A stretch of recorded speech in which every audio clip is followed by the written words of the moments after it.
بسم اللہ الرحمن الرحیم۔ آج سے ہم نئے کورس کا آغاز کر رہے ہیں۔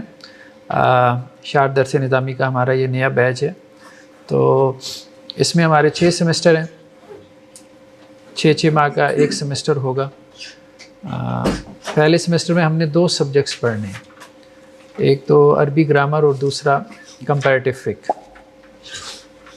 تو عربی گرامر جو ہے وہ ہم انشاءاللہ کوشش کرتے ہیں سیکنڈ کلاس میں۔ اصل میں وہ جو ٹیب تھی وہ 1 گھنٹہ پہلے میں نے چیک کیا تو وہ ٹھیک کام کر رہی تھی، لیکن عین وقت پہ جو ہے وہ چارجنگ نہیں کر رہی۔ تو خیر بہرحال وہی ایک جو ہے ایسا ٹول تھا کہ جس کا کوئی سیکنڈ آپشن ہمارے پاس نہیں تھا، باقی سب کا سیکنڈ تھرڈ ہم نے رکھا ہوا تھا، کیونکہ یہ ٹیکنالوجی میں یہ بڑے مسائل رہتے ہیں، عین وقت پہ ایک چیز جو ہے وہ کام نہیں کرتی۔ خیر بہرحال ہم فقہ کو ڈسکس کرتے ہیں۔ ہاں بالکل ہو۔ ہاں تو لگتا ہے آپ ناشتہ کر کے آئے ہیں۔ مجھے بیگم کہہ رہی تھی ناشتہ کر جاؤ، میں نے کہا نہیں ٹائم نہیں ہے۔ خیر بہرحال تو فقہ میں ہم جس کتاب کا مطالعہ کریں گے وہ فقہ السنہ ہے، ٹھیک ہے۔ فقہ السنہ جو ہے وہ یہ سید سابق کی کتاب ہے۔ سید سابق جو ہے وہ مصر کے بڑے علماء میں سے ہیں اور شافعی المسلک ہیں، معروف ان کے بارے میں یہی ہے۔ یہ تو آپ کے علم میں ہے نا کہ مسالک ہمارے ہاں جو معروف ہیں، ٹھیک ہے، حنفی، شافعی، حنبلی، مالکی، لیکن یہ ہے کہ ان بائسڈ اپروچ ہے۔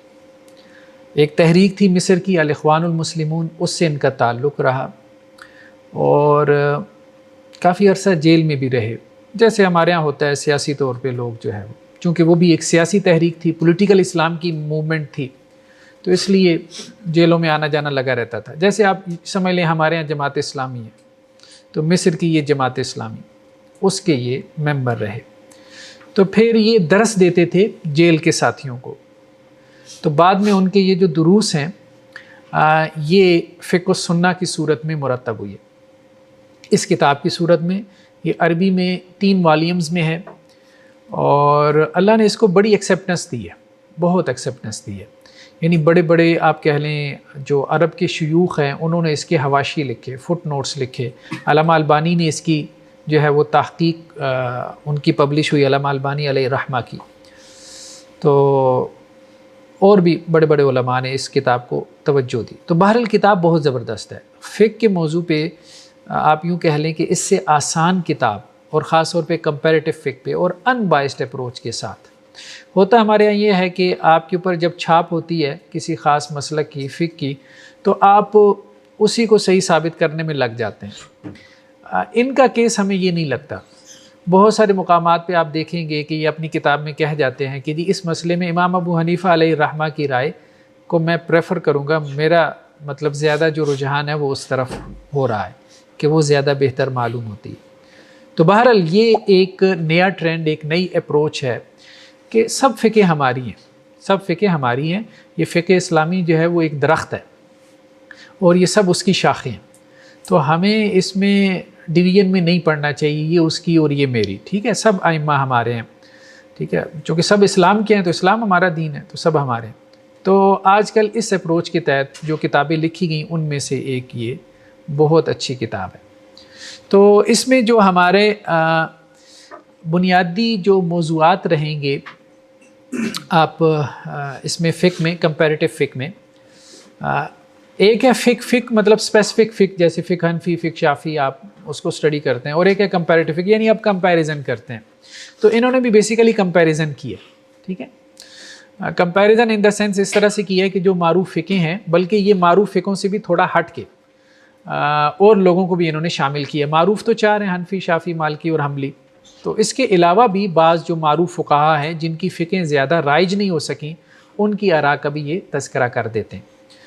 تو کبھی کبھار پریفرنس یا ترجیح قائم کر دیتے ہیں، کبھی نہیں بھی کرتے، اور ساتھ میں جو ہے وہ ہر فقیہ کی کہ ان کا یہ اس میں فتویٰ ہے، ان کا لیگل ورڈکٹ یہ ہے اور ان کی پیچھے دلیل یہ ہے، ٹھیک ہے، اور بعض اوقات دلیل پہ بھی تبصرہ کر دیتے ہیں، بعض اوقات نہیں کرتے۔ تو خیر بہرحال جی اگر تھوڑا سا فقہ کو ڈیفائن کر دیں. جی ہاں، ایک اچھا کوشچن یہ آیا ہے کہ فقہ کو ہم کیسے ڈیفائن کریں گے کہ فقہ کیا چیز ہے. ٹھیک ہے، ہمارے ہاں ایک کانسیپٹ تو یہ ہے کہ فقہ جیسے ادر دین قرآن اینڈ سننا کوئی تھرڈ سبجیکٹ ہے، تو ایسا نہیں. فقہ کا مطلب کیا ہے؟ فقہ کہتے ہیں ڈیپ انڈرسٹینڈنگ کو، گہری سوجھ بوجھ کو فقہ کہتے ہیں. ٹھیک ہے، تو فقہ سے مراد ہے فقہ الکتاب و سنہ، کتاب و سنت کی فقہ، یعنی کتاب و سنت کی ڈیپ انڈرسٹینڈنگ، قرآن اور حدیث کا گہرا فہم، اس کو فقہ کہتے ہیں. ٹھیک ہے، اب ظاہری بات ہے کہ وہ فہم امام کا ہوتا ہے. ٹھیک ہے، امام ابو حنیفہ کا ہے، امام شافعی کا ہے، امام مالک کا ہے، امام ابن تیمیہ کا ہے، امام بخاری کا ہے. تو وہ ڈیپ انڈرسٹینڈنگ کس کی ہے؟ ٹھیک ہے، تو بعض اوقات اس انڈرسٹینڈنگ پہ کنسنسس ہو جاتا ہے سب کا کہ قرآن کی اس آیت کا یہ مفہوم ہے یا حدیث کی یہ انٹرپریٹیشن ہے، تو پھر ہم اس کو اجماع کہہ دیتے ہیں. جب وہ انڈیویجولی ہوتا ہے اور کچھ لوگوں کا اس کے اوپر اتفاق ہو جاتا ہے تو ہم کہتے ہیں یہ ایک اسکول آف تھاٹ بن گیا. یہ اسکول آف تھاٹ کا مطلب یہ ہے کہ یہ قرآن اور حدیث کی اس انٹرپریٹیشن پہ کیا ہو گئے؟ متفق ہو گئے. تو بعض دوسروں نے کہا کہ نہیں، ہم اس کی یہ انٹرپریٹیشن کرتے ہیں، تو انہوں نے ایک دوسری فقہ بنا لی. تو وہ بیسیکلی کیا ہے؟ فقہ وہ کتاب و سنت کی انٹرپریٹیشن ہے، اس کی انڈرسٹینڈنگ ہے، اس کی انٹرپریٹیشن ہے. ٹھیک ہے، تو وہ ادر دین قرآن اینڈ سننا کوئی تھرڈ سبجیکٹ نہیں ہے. ٹھیک ہے، تو قرآن اور سننا بیسیکلی ٹیکسٹ ہے، ٹیکسٹ ہے، متن ہے. جیسے ہمارے یہاں آپ کہیں کہ قانون ہوتا ہے، وکیل کیا کرتے ہیں؟ قانون کی انٹرپریٹیشن میں اختلاف کرتے ہیں نا، ایون کہ عدالتیں کرتی ہیں، ججز کر جاتے ہیں، قانون کی انٹرپریٹیشن میں اختلاف کر جاتے ہیں. تو اسی طرح سے جو اللہ نے اتارا ہے، جو وحی ہے، وہ تو کتاب و سنت ہے. لیکن اس کتاب و سنت کو آپ سمجھیں گے، پھر اس پہ عمل کریں گے، تو وہ تو ایک لیول آئے گا. جج نے بھی پہلے قانون کو سمجھنا ہے، پھر اس کو امپلیمنٹ کرنا ہے. تو اس لیے تو ان کا اختلاف ہو جاتا ہے انٹرپریٹیشن کا. تو یہاں پہ بھی سیم جو ہے وہ یہاں پر ہے. ہر جگہ نہیں ہوتا، ہر جگہ نہیں ہوتا. ٹھیک ہے، بہت ساری جگہوں پہ قانون جیسے ہمارا بہت واضح ہوتا ہے، اسی طرح سے اللہ تعالیٰ نے بھی اس کو اسی طرح سے رکھا ہے. ٹیکسٹ قرآن و سنت کا بہت ساری جگہوں پہ بہت واضح کلیئر ہے، کوئی اختلاف نہیں ہوتا. ہاں، کچھ جگہ پہ اللہ تعالیٰ نے ایمبیگوٹی رکھ دی ہے. کیوں رکھی ہے؟ ظاہری بات ہے یہ ساری دنیا بنائی ہے امتحان کے لیے. اللہ تعالیٰ چاہتے تو 2 اور 2 4 کی طرح کیا کر دیتے؟ واضح کر دیتے. لیکن اس میں ایک ایمبیگوٹی رکھ دی ہے اور کہا ہے کہ اجتہاد کرو. اجتہاد کا مطلب یہ ہے اٹ موسٹ ایفرٹ کرو، انتہائی کوشش کرو کہ اب تم نے معلوم کرنا ہے کہ اللہ کا حکم کیا ہے، اس کے لیے انتہائی کوشش کرو. ٹھیک ہے، اب اس میں رسول اللہ علیہ وسلم کی خوشخبری یہ ہے کہ اگر تو صحیح مسئلے تک پہنچ گئے تم تو تمہارے لیے 2 گنا اجر ہے، اور اگر صحیح مسئلے تک نہ بھی پہنچے، یعنی ایک عالم دین جس نے بڑی سنسیئرٹی کے ساتھ ایفرٹ کی لیکن صحیح مسئلے تک نہیں پہنچا، ٹھیک ہے، تو پھر بھی اس کے لیے 1 گنا اجر ہے. اور جو اس میں عمل کریں گے اس کے فتوے پہ، ان کے لیے بھی 1 گنا اجر ہے. تو اس لیے فقہی مسائل میں زیادہ اس حوالے سے حساس نہیں ہونا چاہیے. ٹھیک ہے، ہمارے ہاں جیسے وہ فتوے لگا دیتے ہیں. دیکھیں نکاح طلاق کے مسائل میں اختلاف ہے نا، نکاح طلاق کے مسائل میں نکاح ہو جاتا ہے نہیں ہو جاتا، طلاق ہو جاتی ہے نہیں ہو جاتی، اختلافی مسائل ہے. اب اس میں کوئی سنجیدہ عالم دین اس طرح سے گفتگو نہیں کرتا کہ جی وہ تو بدکاری کر رہے ہیں، مطلب ہمارے مسئلہ کے مطابق وہ تو بدکاری کر رہے ہیں. یہ غلط ایٹیچیوڈ ہے. اس کے لیے بھی رسول اللہ صلی اللہ علیہ وسلم نے کہا کہ ثواب ہے، 1 گنا ثواب ہے. ہاں، اصل مسئلہ کیا ہے؟ اصل مسئلہ یہ ہے کہ جس نے وہ اجتہاد کیا ہے اس کے پاس اس کی کیپیسٹی تھی، صلاحیت تھی. دوسرا وہ سنسیئر تھا. تیسرا اس نے انتہائی کوشش کی. 3 چیزیں، اٹ موسٹ ایفرٹ کی اس نے اللہ کا حکم معلوم کرنے کے لیے، پھر اس کے بعد اس کے لیے اجر ہے. اب ایک بندے میں صلاحیت نہیں ہے، مثال کے طور پہ یہاں عمر چوک میں ایک عطائی بیٹھ جاتا ہے، عطائی تو سمجھتے ہیں نا، اب لوگوں کا علاج کرنا شروع کر دیتا ہے. بندہ مار دے گا تو قانون پکڑے گا نا. ڈاکٹر سے بھی غلطی ہو جاتی ہے، MBBS ڈاکٹر سے، لیکن وہ سرٹیفائیڈ ہے، اس کی غلطی پہ قانون نہیں پکڑتا، اس کو معاف کر دیتا ہے. ٹھیک ہے، تو اس لیے اللہ سبحانہ و تعالیٰ نے بھی یہی اسکیم رکھی ہے. اگر تو پراپر عالم دین ہے اور اس سے غلط بات ہے، ہیومن ہے، انسان ہے، غلطی ہونی ہے، اس سے غلطی ہو گئی، اگر اس نے غلط فتویٰ دے دیا تو قیامت تک اس کے فتوے پہ جو عمل کر رہے ہیں ان کے لیے بھی 1 گنا اجر ہے. ہاں، جو صحیح رائے تک پہنچ گیا اس کے لیے 2 گنا اجر ہے، اس کو پریفر کیے. تو اس لیے فقہی مسائل میں اگر اختلاف ہے تو جس کی رائے صحیح ہے اس کے لیے 2 گنا اجر ہے، اور جس کی رائے صحیح نہیں ہے اس کے لیے 1 گنا اجر ہے. تو یہاں اس حوالے سے حساس نہیں ہونا یہ اختلاف کو دیکھ کے. ٹھیک ہے. آپ کو جو صحیح معلوم ہوتا ہے، جس دلیل پہ آپ کا دل ٹھکتا ہے، اس کے مطابق آپ عمل کریں اور باقیوں کو اسپیئر کریں، خواہ مخواہ پیچھا نہ کریں ان کا ہے. ٹھیک ہے. وہ اسلام کے اندر باہر ہیں کہ نہیں ہے، آج کل یہ کام نا بہت زیادہ ہوتا ہے. ایسا ہو سکتا ہے سر کہ کچھ مسائل میں ہم کسی ایک کو پریفر کر دیں، کچھ مسائل میں کسی ایک کو کر دیں؟ ہاں، یہ ایک سوال آیا ہے کہ کیا ایسا ممکن ہے کہ ہم کچھ مسائل میں ایک فقہ کو فالو کریں اور کچھ مسائل میں دوسری فقہ کو فالو کریں. دیکھیں، بات یہ ہے کہ یہ ایک عالم دین کو کرنا چاہیے، عام آدمی کو نہیں. عام آدمی کو مطلب میری رائے یہ ہے، ٹھیک ہے، میری رائے یہ ہے کہ یہ کام ایک عالم دین کو کرنا چاہیے. عام آدمی کے بارے میں اللہ کا حکم کیا ہے؟ فَاسْأَلُوا أَهْلَ الذِّكْرِ، کہ بھائی علماء سے پوچھ کے چلو. تو جس عالم پہ آپ کو اعتماد ہے نا، آپ اس سے مسئلہ پوچھ لیں. باقی وہ کیا کر رہا ہے آپ کا اس سے کوئی کنسرن نہیں. بندہ عالم ہونا چاہیے. جیسے آپ کے یہاں بچہ بیمار ہو گیا تو آپ کیا کریں گے؟ ڈاکٹر ڈھونڈیں گے نا، بس سمپل ہے. وہ بندہ ڈاکٹر ہونا چاہیے.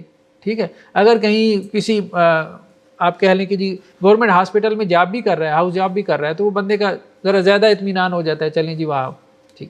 تو اسی طرح سے ہی ہے، کوئی اسپیشلسٹ ہوتا ہے، آپ 2-4 اور لوگوں سے پوچھ لیتے ہیں کہ یار یہ اچھا عالم دین ہے، چلو اس سے، بس اتنا ہے. ہر دور میں علماء موجود رہے ہیں اور انشاءاللہ سے قیامت تک رہیں گے. تو اللہ تعالیٰ نے ہمیں یہی کہا ہے عوام الناس کو کہ بس آپ علماء سے پوچھ کے چلو، جن کے علم پہ آپ کو اعتماد ہے آپ اس سے پوچھ لیں مسئلہ. ہاں، وہ عالم پھر یہ کام کر سکتا ہے جو آپ کہہ رہے ہیں کہ اس کے پاس اجتہاد ہے. اس کو کہتے ہیں ترجیح اجتہاد، پریفرنس کا اجتہاد، کہ وہ ایک امام کی رائے پہ دوسرے امام کی رائے کو کیا کرے؟ پریفر کرے. یہ عالم دین ظاہری بات ہے، اس نے جو 10-20 سال لگائے ہیں وہ اسی کام کے لیے لگائے ہوتے ہیں نا، وہ ایکسپرٹ ہے، وہ یہ کر سکتا ہے. ٹھیک ہے. تو ہم نے جو اس میں ڈسکس کرنا ہے فقہ اسلامی میں، اس میں 2 ہمارے مین جو آپ کہہ لیں کہ ٹاپکس ہوں گے، یا 2 ہماری آپ کہہ لیں کہ جی میجر تھیمز ہوں گی. ایک تو عبادات. ٹھیک ہے. عبادت یعنی جو ہمارا اپنے پروردگار سے تعلق ہے، ٹھیک ہے، اس کو ہم نے ڈسکس کرنا ہے، عبادت کو. اور اس میں طہارت آ گئی. سب سے پہلے ظاہری بات ہے عبادت طہارت سے شروع ہوتی ہے. پاکیزگی کا کیا کانسیپٹ ہے اسلام میں، ٹھیک ہے، گندگی کا، نجاست کا کیا تصور ہے. پھر اس کے بعد نماز ہے، پھر زکوٰۃ ہے، پھر روزہ ہے، پھر حج ہے. اور یہی پلرز آف اسلام ہے نا، ارکان اسلام انہی کو کہتے ہیں. اور رسول اللہ صلی اللہ علیہ وسلم کی بہت بڑی خوشخبری ہے، ٹھیک ہے، کہ ایک آدمی اللہ کے وسلم کے پاس آیا اور اللہ کے وسلم کی مجلس لگی تھی، تو اس نے اسلام قبول کیا. تو اس نے آپ وسلم سے پوچھا کہ میں کیا کروں، تو آپ وسلم نے اسے 5 چیزوں کا حکم دیا ہے.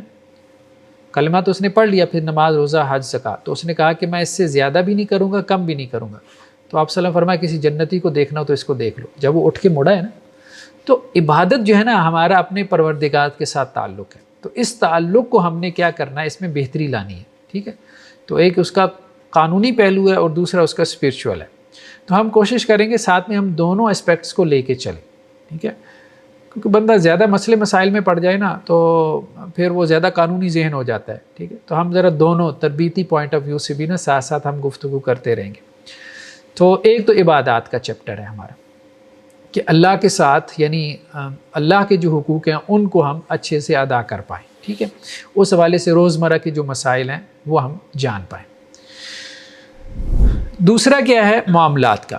تو معاملات یعنی انسانوں کے ساتھ جو ہمارا ریلیشن شپ ہے. دیکھیں نا، 2 ہی ہمارے تعلق کی جہتیں ہیں نا، بڑی جہتیں 2 ہی ہیں. ایک اللہ کے ساتھ تعلق، اس کو ہم نے اچھا بنانا ہے. دوسرا انسانوں کے ساتھ جو تعلق ہے اس کو ہم نے اچھا بنانا ہے. ٹھیک ہے. تو انسانوں کے ساتھ جو تعلق ہے اس میں سب سے پہلے تو ایک فیملی لائف ہے ہماری. ٹھیک ہے. فیملی لائف سے ہماری ایک سوشل لائف شروع ہوتی ہے. ٹھیک ہے. ایک آپ کہہ لیں کہ جی گھر کا ایک یونٹ بنتا ہے تو وہ سوسائٹی کا ایک بیسک یونٹ ہے. اگر گھر کا ادارہ جو ہے یا فیملی لائف ہماری وہ سکون میں ہے تو معاشرہ سکون میں ہے. فیملی لائف ڈسٹرب ہے تو بندہ بھی ڈسٹرب، سوسائٹی بھی ڈسٹرب، سب کچھ ڈسٹرب. ٹھیک. تو ہمارا جو سوشل سسٹم ہے وہ سارا اس کے اوپر بیس کر رہا ہے. یہ جو ہماری کتاب النکاح اور طلاق ہے، نکاح سے آپ ایک خاندان کو جوڑتے ہیں، طلاق سے جو ہے سپریشن ہو جاتی ہے، خاندان ٹوٹ جاتا ہے. تو خاندان جوڑنا اور خاندان کا ٹوٹ جانا، اس کے کیا اثرات ہیں اور اس کے حوالے سے جو ہے وہ ہمارے دین میں کیا احکامات ہیں. ٹھیک ہے. تو یہاں سے ہم پوری اسلام کی جو سوشیالوجی ہے اس کو ہم سمجھیں گے. کیونکہ فیملی کے ساتھ آپ نے اپنا تعلق بہتر کر لیا نا، تو پھر باہر بھی آپ اپنے کولیگس کے ساتھ، فرینڈس کے ساتھ، ریلیٹیوز کے ساتھ پڑوسیوں کے ساتھ آپ کے اندر سمجھے کہ ایک وہ حس پیدا ہو جائے گی نا، جس سے آپ کے لیے جو ہے وہ اپنا ریلیشن شپ بہتر کرنا آسان ہو جائے گا، چیزیں اسٹریم لائن ہو جاتی ہیں۔ دوسرا خرید و فروخت، بزنس۔ اسلام کا جو اکنامک سسٹم ہے، یہ کتاب البیوع جسے ہم کہتے ہیں، پورے چیپٹرز ہوتے ہیں حدیث کی کتابوں میں، اس کو ہم اسٹڈی کریں گے۔ مطلب دیکھیں نا، اس میں کتاب البیوع میں صرف یہ نہیں آتا کہ آپ صرف بزنس کر رہے ہیں، ایون کہ اس میں اجارہ آ جاتا ہے۔ مطلب ہمارے یہاں ڈومینس کیا ہیں، یہی ہے نا، امپلائمنٹ ہے یا بزنس ہے، ٹھیک ہے، یا سروسز ہیں، 3 بڑی ڈومین ہیں، تو تینوں میجر ڈومینز اس میں آ جاتی ہیں، ٹھیک ہے۔ آپ کسی کو سروسز فراہم کر رہے ہیں، یا آپ جو ہے وہ امپلائمنٹ اس میں ہیں، ٹھیک ہے، کہیں ملازمت جا وغیرہ کر رہے ہیں، یا پھر آپ کو بزنس ٹریڈ تجارت وغیرہ کر رہے ہیں۔ تو یہ ہمارا اکنامک سسٹم کے حوالے سے جو ایک ہماری بنیاد ہوگی وہ ہو جائے گی، کلیکٹیو لائف، ٹھیک ہے۔ تو ایک تو انڈیویجول کی لائف ہے نا، تو انڈیویجول کی لائف جیسے ہماری عبادات میں آ گئی، اور ایک ہماری کلیکٹیو لائف ہے، تو وہ یہاں پہ آ رہی ہے معاملات میں، ٹھیک ہے۔ تیسرا جہاد اور قتال، اس میں ہم جو اسلام کا پولیٹیکل سسٹم ہے نا، اس کو انڈرسٹینڈ کریں گے، اس کو سمجھنے کی کوشش کریں گے، اور جہاد کے حوالے سے جو کچھ مسکنسیپشنز ہیں، ٹھیک ہے، کیونکہ یہ ہمارے سوسائٹی کے مسائل تو ہیں، برننگ ایشوز تو ہیں اس میں تو کوئی شک نہیں ہے، اور بہت سی مسکنسیپشن کی وجہ سے پھر جو ہے وہ مسائل بھی پیدا ہوتے ہیں، تو اس کو ہم ڈسکس کریں گے۔ ایک اور ہے حدود و تعزیرات کا، ٹھیک ہے، حدود و تعزیرات، یہ بھی اسلام کے پولیٹیکل سسٹم کے تحت آ جاتا ہے، اور خور و نوش، ٹھیک ہے۔ اسلام میں حلال اور حرام کا جو کانسیپٹ ہے، خور و نوش، کھانا پینا، ٹھیک ہے، کیا حلال ہے کیا حرام ہے، ٹھیک ہے، اس کا بھی ہماری زندگی سے بہت گہرا تعلق ہے، ٹھیک ہے۔ حرام کا لقمہ جو ہے نا انسان کے جسم میں جائے گا، اور حرام کے لقمے سے اگر انسان پرورش پائے گا نا، تو پھر اچھے اخلاق اس سے پیدا نہیں ہوں گے۔ تو یہ ہمارا شروع سے دیکھیں، فقہ ہمارا طہارت سے شروع ہو رہا ہے، خور و نوش پہ ختم ہو رہا ہے۔ سب بنیادی کانسیپٹ کیا ہے؟ طیب اور خبیث کا، حلال اور حرام کا، یہ پاک ہے یہ ناپاک ہے، ٹھیک ہے، یہ پاکیزہ ہے یہ گندگی ہے، یہ غلاظت ہے یہ نجاست ہے، ٹھیک ہے۔ تو وہ گندگی اور نجاست جو ہے وہ ظاہری ہے، حسی ہے، اس سے بھی بچنا ہے، وہ معنوی ہے، اس سے بھی بچنا ہے۔ تو یہ ایک ہم نے اوور ویو لے لیا ابھی تک، ٹھیک ہے، کہ کمپیریٹیو فقہ کا جو سبجیکٹ ہے اس کا ہم نے ایک اوور ویو لے لیا کہ ہم نے اس میں اسٹڈی کیا چیز کرنی۔ تو اب ہم سب سے پہلے جو ہے وہ ہم نے ڈسکس کرنا ہے طہارت کو، یعنی عبادات، اور عبادات میں سب سے پہلی چیز جو ہے وہ ہم نے طہارت کو، پاکیزگی کو۔ اللہ کے رسول صلی اللہ علیہ وسلم پہ جو دوسری وحی نازل ہوئی نا، تو وہ یہی تھی، یا ایھا المدثر قم فانذر وربک فکبر وثیابک فطہر ورجز فہجر۔ اپنے کپڑے پاک رکھیں، بہت معمولی سا حکم معلوم ہوتا ہے، کپڑے پاک رکھنا، یہ کیا بات ہے؟ اپنے کپڑے صاف ستھرے رکھیں، وثیابک فطہر، ٹھیک ہے، لیکن یہ میٹافر بھی ہے، مجاز بھی ہے، استعارہ بھی ہے۔ اپنی زندگی کو پاکیزہ بناؤ، مطلب جو اپنے کپڑوں میں صاف ستھرا رہے گا نا، انسان کے ظاہر کا اس کے باطن پہ اثر ہوتا ہے نا، ایسا ہی ہے نا، ظاہر میں آپ صاف ستھرا رہنے کی کوشش کریں گے تو باطن کے اوپر ایک اچھا اثر پڑے گا۔ یعنی آپ نے اگر آپ مطلب غسل کیا ہے جمعے والے دن، اور آپ نے کپڑے پہنے ہیں، نہائے دھوئے ہیں، اور آپ خوشبو لگا کے مسجد میں جاتے ہیں، تو ایک فریشنس سی آپ فیل کریں گے نا، عبادت میں تھوڑا سا کنسنٹریشن بڑھ جائے گی، توجہ بڑھ جائے گی۔ تو ظاہر کا باطن پہ اثر ہوتا ہے، باطن کا ظاہر پہ اثر ہوتا ہے۔ تو طہارت دونوں قسم کی ہے، طہارت اسلام میں دونوں قسم کی ہے۔ فقہ کے ڈومین میں ہم پڑھیں گے ظاہری طہارت کو، ٹھیک ہے، گندگی کیا ہے، نجاست کیا ہے، جو نظر آ رہی ہے۔ ایک ہے باطنی طہارت۔ باطنی طہارت کیا ہے؟ اندر بھی تو نجاست ہوتی ہے نا، دلوں میں بھی گندگی آ جاتی ہے، میل کچیل آ جاتی ہے۔ مثال کے طور پہ تکبر ہے، تکبر کیا ہے؟ نجاست ہے، گندگی ہے، ٹھیک ہے۔ بغض ہے، کینہ ہے، حسد ہے، یہ ساری جتنی بیماریاں ہیں، یہ سب کیا ہے؟ یہ نجاست ہے، گندگی ہے۔ تو باہر جو ہے ظاہر پاک ہوگا تو اس کا اندر پہ اثر پڑے گا، انسان کوشش کرے گا، ٹھیک ہے، کہ اندر سے بھی پاک رہے، اور اندر پاک ہوگا تو ظاہر کو انسان اچھا بنانے کی کوشش کرے گا۔ تو خیر بہر طہارت میں سب سے پہلا جو کانسیپٹ ہے وہ ہے پانی کا، ٹھیک ہے۔ دیکھیں طہارت ہم نے کیسے حاصل کرنی ہے؟ پانی سے۔ نجاست کو بھی ہم نے کیسے دور کرنا ہے؟ پانی سے دور کرنا ہے۔ عام طور پہ ویسے آپ دیکھیں گے کہ مجھے ویسے یہ چیز بڑی اٹریکٹ کرتی ہے، پتہ نہیں آپ لوگ اس چیز کو اتنا ڈیپلی سوچتے ہیں کہ نہیں سوچتے. جتنی بھی کمپیریٹیو فقہ کی کتابیں ہیں آپ دیکھیں، ہمارے ہاں جو معاصر کتابیں بھی ہیں، تو وہ نجاست سے جو ہے وہ آغاز کرتے ہیں. طہارت کے چیپٹر کا آغاز کس سے کرتے ہیں؟ نجاست سے، کہ گندگی کیا ہے. ٹھیک ہے، پھر وہ بتاتے ہیں کہ جی گندگی کو دور کیسے کرنا ہے. ٹھیک ہے، تو سید سابق نے جو ہے وہ پانی سے آغاز کیا. اس کا آغاز جو ہے وہ پانی سے کیا، کیونکہ پانی کی اللہ تعالیٰ نے قرآن مجید میں بہت اہمیت بیان کی ہے. بلکہ وحی کو بھی اللہ تعالیٰ نے قرآن مجید میں پانی سے تشبیہ دی ہے. ٹھیک ہے، وحی جو آسمانوں سے نازل ہوتی ہے وہ ایسی ہے جیسے بارش کا پانی. تو بارش کا پانی جو ہے وہ تمہیں ظاہری طور پہ طاہر کرتا ہے، تمہاری نجاست اور گندگی کو دور کرتا ہے، اور وہی جو ہے وہ تمہاری اندر کی نجاست اور گندگی کو دور کرتی ہے. تو اس لیے قرآن نے وحی کو تشبیہ دی ہے پانی کے ساتھ. تو انہوں نے پانی سے اس کا آغاز کیا، پانی سے. ٹھیک ہے، تو پانی کی جو ہے وہ کئی قسمیں ہیں. یہاں پہ ہم دیکھ رہے ہیں ایک ہے مطلق پانی.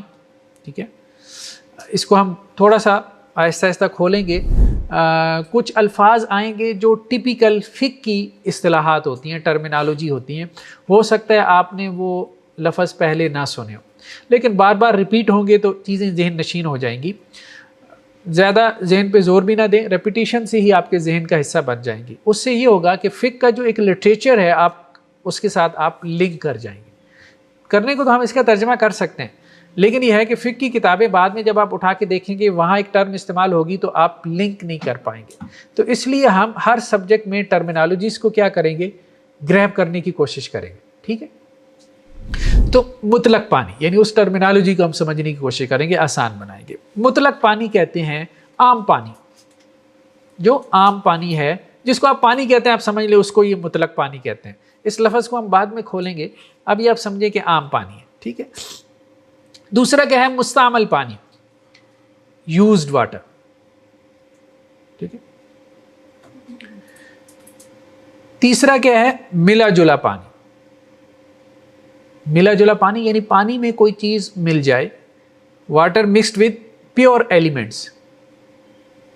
پیور ایلیمنٹس یعنی کوئی پاک چیز پانی کے اندر مل جائے. جیسے پانی میں جو ہے نا میت کو غسل دینے کے لیے کیا کرتے ہیں؟ کافور ملا دیتے ہیں. ٹھیک ہے، یا ہمارے ہاں اسکن میں کی کوئی بیماریاں وغیرہ ہوں تو ڈیٹول وغیرہ ملا دیا پانی میں. ٹھیک ہے، تو پانی میں کوئی پاکیزہ چیز ملا دیں، پیور ایلیمنٹ. اور نجاست ملا پانی، water mixed with impure elements.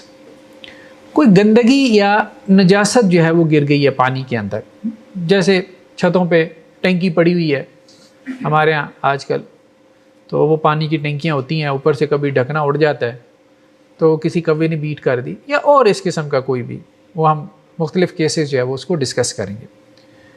اور پانچواں کیا، یہ تھوڑا سا غلط لکھا ہوا ہے، اس کو کریکٹ کر لیں، جھوٹا پانی. جھوٹا، ٹھیک ہے، جھوٹا پانی ہے یہ لفظ، وہ بس کبھی جو ہے نا وہ ٹائپنگ ایرر آ جاتا ہے. لیفٹ اوور مطلب کسی کا جھوٹا پانی. خاص طور پہ ہمارے یہاں آپ انٹیریئر سندھ میں آپ چلے جائیں تو ہندو کمیونٹی ہے، اور پنجاب میں کرسچین کمیونٹی. ٹھیک ہے، تو بعض لوگ کویسچن کرتے ہیں جی نان مسلم جو ہے اس کے جھوٹے کا کیا حکم ہے. بہت سے تو مسلمانوں کا بھی نہیں پیتے. خیر بہرحال ہم نے ایک حکم بیان کرنا ہے. ٹھیک ہے، تو اس کو ہم نے دیکھنا ہے. ٹھیک ہے جی، جو مطلق پانی ہے، ٹھیک ہے، اس کی پھر آگے قسمیں ہیں. یعنی عام پانی ایک ہے رین واٹر، بارش کا پانی، برف کا پانی. آپ کہیں گے برف کے پانی کو کیا کرنا ہے؟ ظاہری بات ہے، اب دیکھیں نا آپ کی آرمی جو ہے گلیشیئر میں جا کے لڑ رہی ہے، کہاں سے پانی لائیں گے؟ ٹھیک ہے، تو ناردرن ایریاز میں بہت سارے ایسے علاقے ہیں وہاں کہاں پانی ملتا ہے، خاص طور پہ ایسی ٹھنڈ میں. تو کیا برف سے آپ وضو کر سکتے ہیں؟ یہی سوال پیدا ہوتے ہیں نا. سمندر کا پانی، سی واٹر، زمزم. اور متغیر پانی. متغیر پانی سے یہاں مراد یہ ہے کہ تغیر تو سمجھتے ہیں نا، مطلب جس کی جو کنڈیشن تھی وہ چینج ہو گئی. مثال کے طور پہ پانی میں کھڑے کھڑے نا کائی جم جاتی ہے، ہماری ٹینکی بھی جو ہوتی ہے اس میں بھی کائی آ جاتی ہے تو وہ ایک سبزی مائل سا پانی ہو جاتا ہے. ٹھیک ہے, یعنی کھڑے کھڑے پانی جو ہے وہ اپنا کلر یا اپنی شکل و صورت جو ہے وہ چینج کر لیتا ہے. ابھی ہم نے قسمیں پڑھ لی ہیں, اب ہم اس کے جو ہے نا وہ چلتے ہیں, اختلاف کی طرف چلتے ہیں, پھر اس کے بعد پھر ہم اس کو آگے چلائیں گے.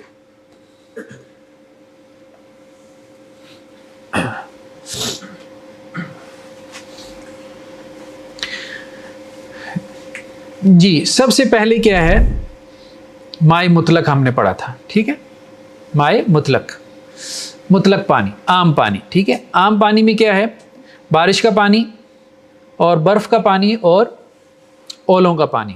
دیکھیں ایک چیز ہم نے سمجھنی ہے, پوری فقہ میں ہر سبجیکٹ جو ہے نا اس کا ایک آبجیکٹو ہوتا ہے نا. ٹھیک ہے, کہ آؤٹ کم کیا ہوگا, آپ نے لرن کیا کیا. آفٹر 6 months آپ بھی کہیں گے سر کیا ملا ہمیں. ٹھیک ہے, تو وہ میں پہلے بتا دوں, اگر آپ کو وہ مل گیا تو ٹھیک ہے, میری نظر میں آپ کامیاب ہیں.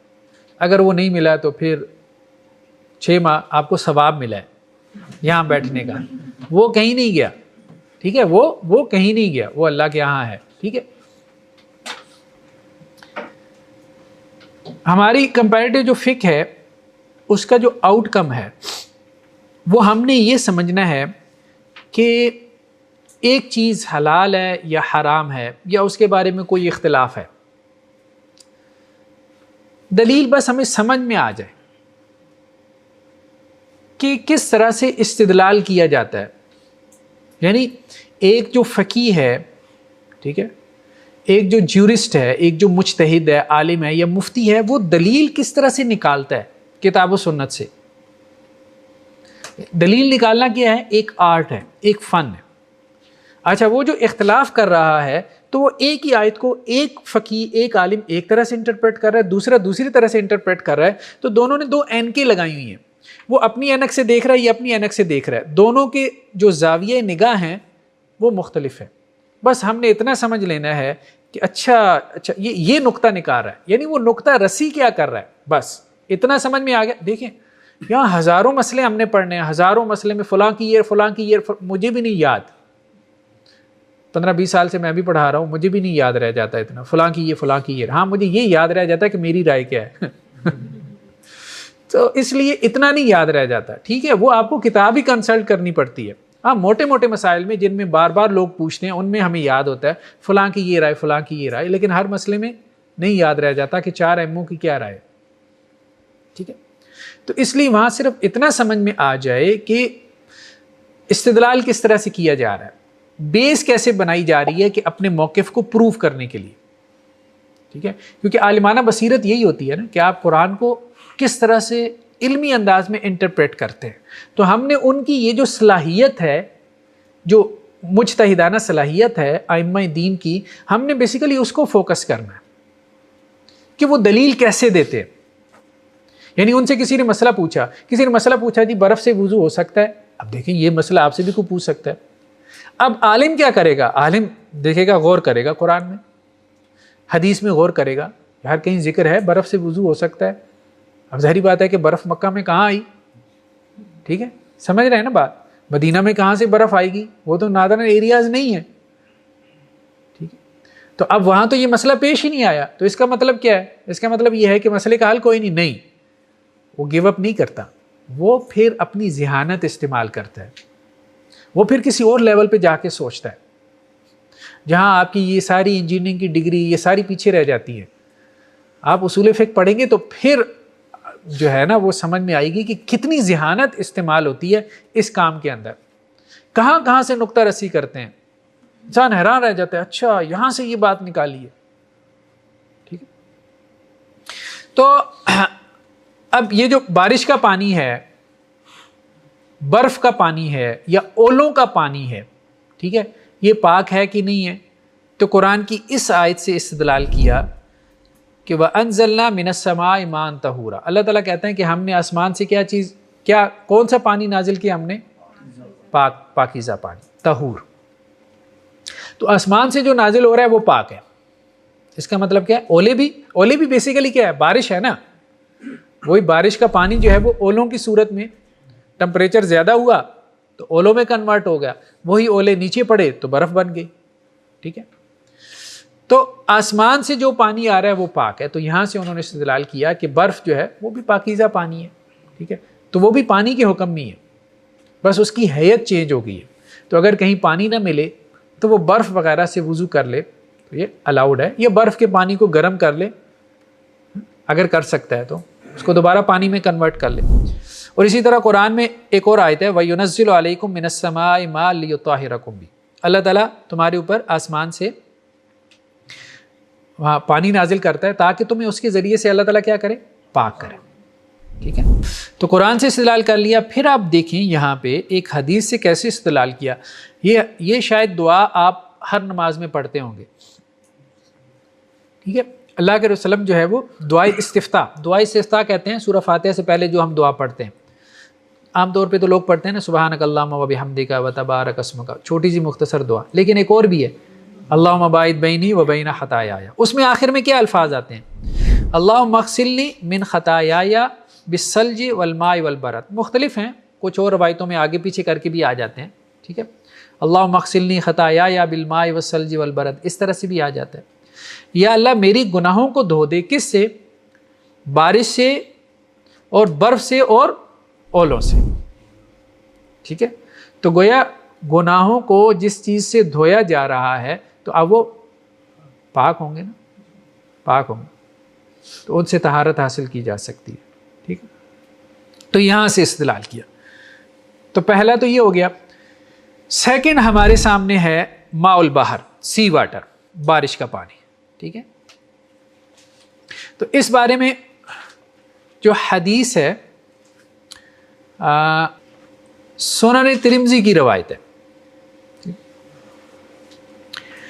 کہ ایک آدمی نے اللہ کے رسول صلی اللہ علیہ وسلم سے سوال کیا کہ ہم سمندر میں سفر کرتے ہیں اور ہمارے پاس جو پانی ہوتا ہے وہ بہت تھوڑا ہوتا ہے.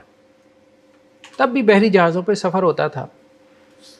خیر اب تو بڑے بڑے بحری جہاز ہوتے ہیں، اب تو وہ پانی اپنے ساتھ رکھ سکتے ہیں. تو وہ لوگوں نے کہا کہ جی اگر ہم اس پانی سے وضو کر لیں گے نا تو ہم تو خود پیاسے رہ جائیں گے. تو آپ ہمیں کیا اجازت دیتے ہیں؟ افنتوضأ بماء البحر، کہ ہم سمندر کے پانی سے وضو کر لیا کریں. سمندر کا پانی پیا نہیں نہ جا سکتا، ٹھیک ہے، اپنی کڑواہٹ کی وجہ سے، لیکن کیا ہم اس سے وضو کر لیں؟ تو آپ صلی اللہ علیہ وسلم فرمایا ہوا طہور ماء، سمندر کا پانی کیا ہے؟ پاک ہے، تم اس سے وضو کر سکتے ہو. ٹھیک ہے. دوسری بات جو فرمائی وہ کیا ہے؟ الحل میتۃ، سمندر کا جو مردار ہے وہ کیا ہے؟ وہ حلال ہے. ٹھیک ہے، اس پہ ہم آگے چل کے گفتگو کریں گے. ابھی یہ ہمارا ٹاپک نہیں ہے چونکہ یہ حلال حرام کا ٹاپک ہے، اس پہ ہم آگے چل کے گفتگو کریں گے. تیسرا کیا ہے؟ ماء زمزم. ٹھیک ہے، زمزم کا پانی. ہاں، حضرت علی رضی اللہ عنہ سے حدیث ہے کہ اللہ کے رسول صلی اللہ علیہ وسلم نے ایک برتن منگوایا ماء زمزم کا، فشارب منہ وتوضا، اور آپ صلی اللہ علیہ وسلم نے اس سے پانی پیا بھی اور اس سے وضو بھی کیا. ٹھیک ہے، تو زمزم کا پانی بھی پاک ہے، وضو کے لیے استعمال ہو سکتا ہے. یہ بھی ہو سکتا تھا نا کیونکہ بندہ زیادہ برکت کا تصور ذہن میں لے آتا اور کہتا کہ نہیں صرف پینے کے لیے ہے، وضو کے لیے نہیں ہے. پاؤں پہ ڈالو گے آپ زمزم کا پانی ہے تو وہ بعض اوقات ہو جاتا ہے. ایک دفعہ ایک مسجد میں ہم تبلیغی دورے پہ تھے تو وہ ایک لڑکا جو ہے نا وہ میری طرف اپنی پشت نہ کرے، تو وہ میں نے اسے سمجھایا، میں نے کہا کیا ہوا ہے؟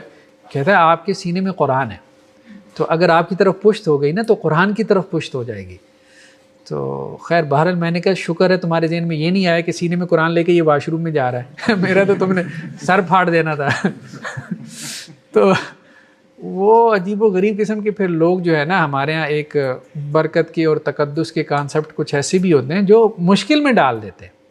ٹھیک، تو وہ جو قرآن نے کہا نا کہ وَلَا تُحَمِّلْنَا مَا لَا طَاقَةَ لَنَا بِهِ، یا اللہ جس کی ہمارے اندر طاقت نہیں ہے یا اللہ وہ بوجھ ہم سے نہ اٹھوا. لیکن ہمارے ہاں کچھ لوگ کوشش کرتے ہیں کہ وہ بوجھ بھی ہم اٹھا ہی لیں.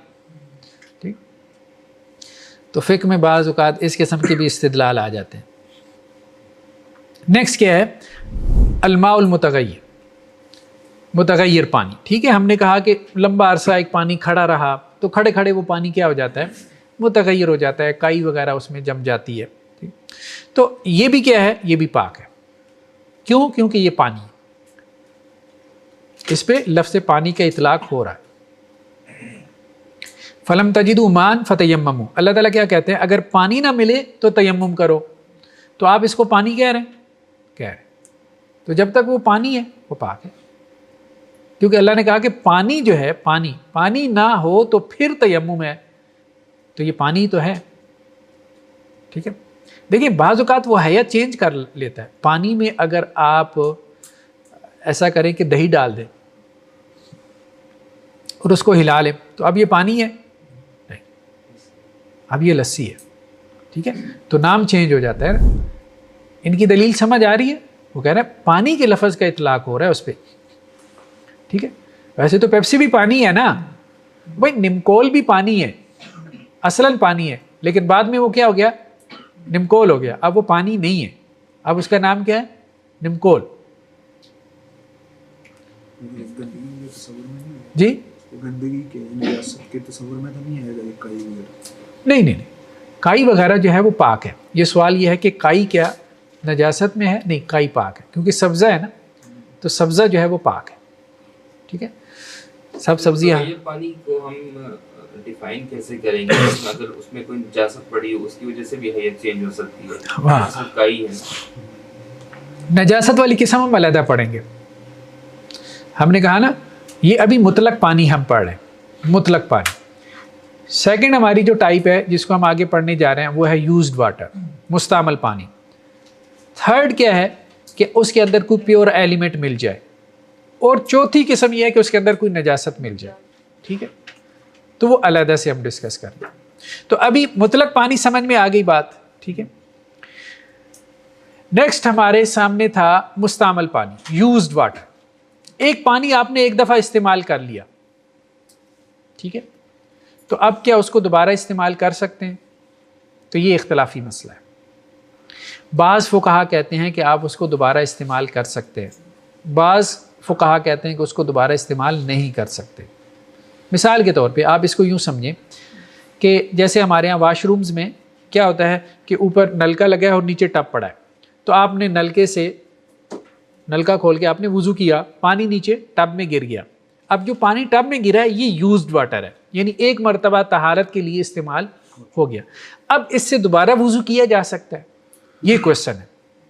یوزڈ واٹر اس کو کہتے ہیں. اس میں بعض فقہا کہتے ہیں کہ کیا جا سکتا ہے، بعض کہتے ہیں کہ نہیں کیا جا سکتا. اس کو ابھی ہم نے سمجھنا ہے. ٹھیک ہے.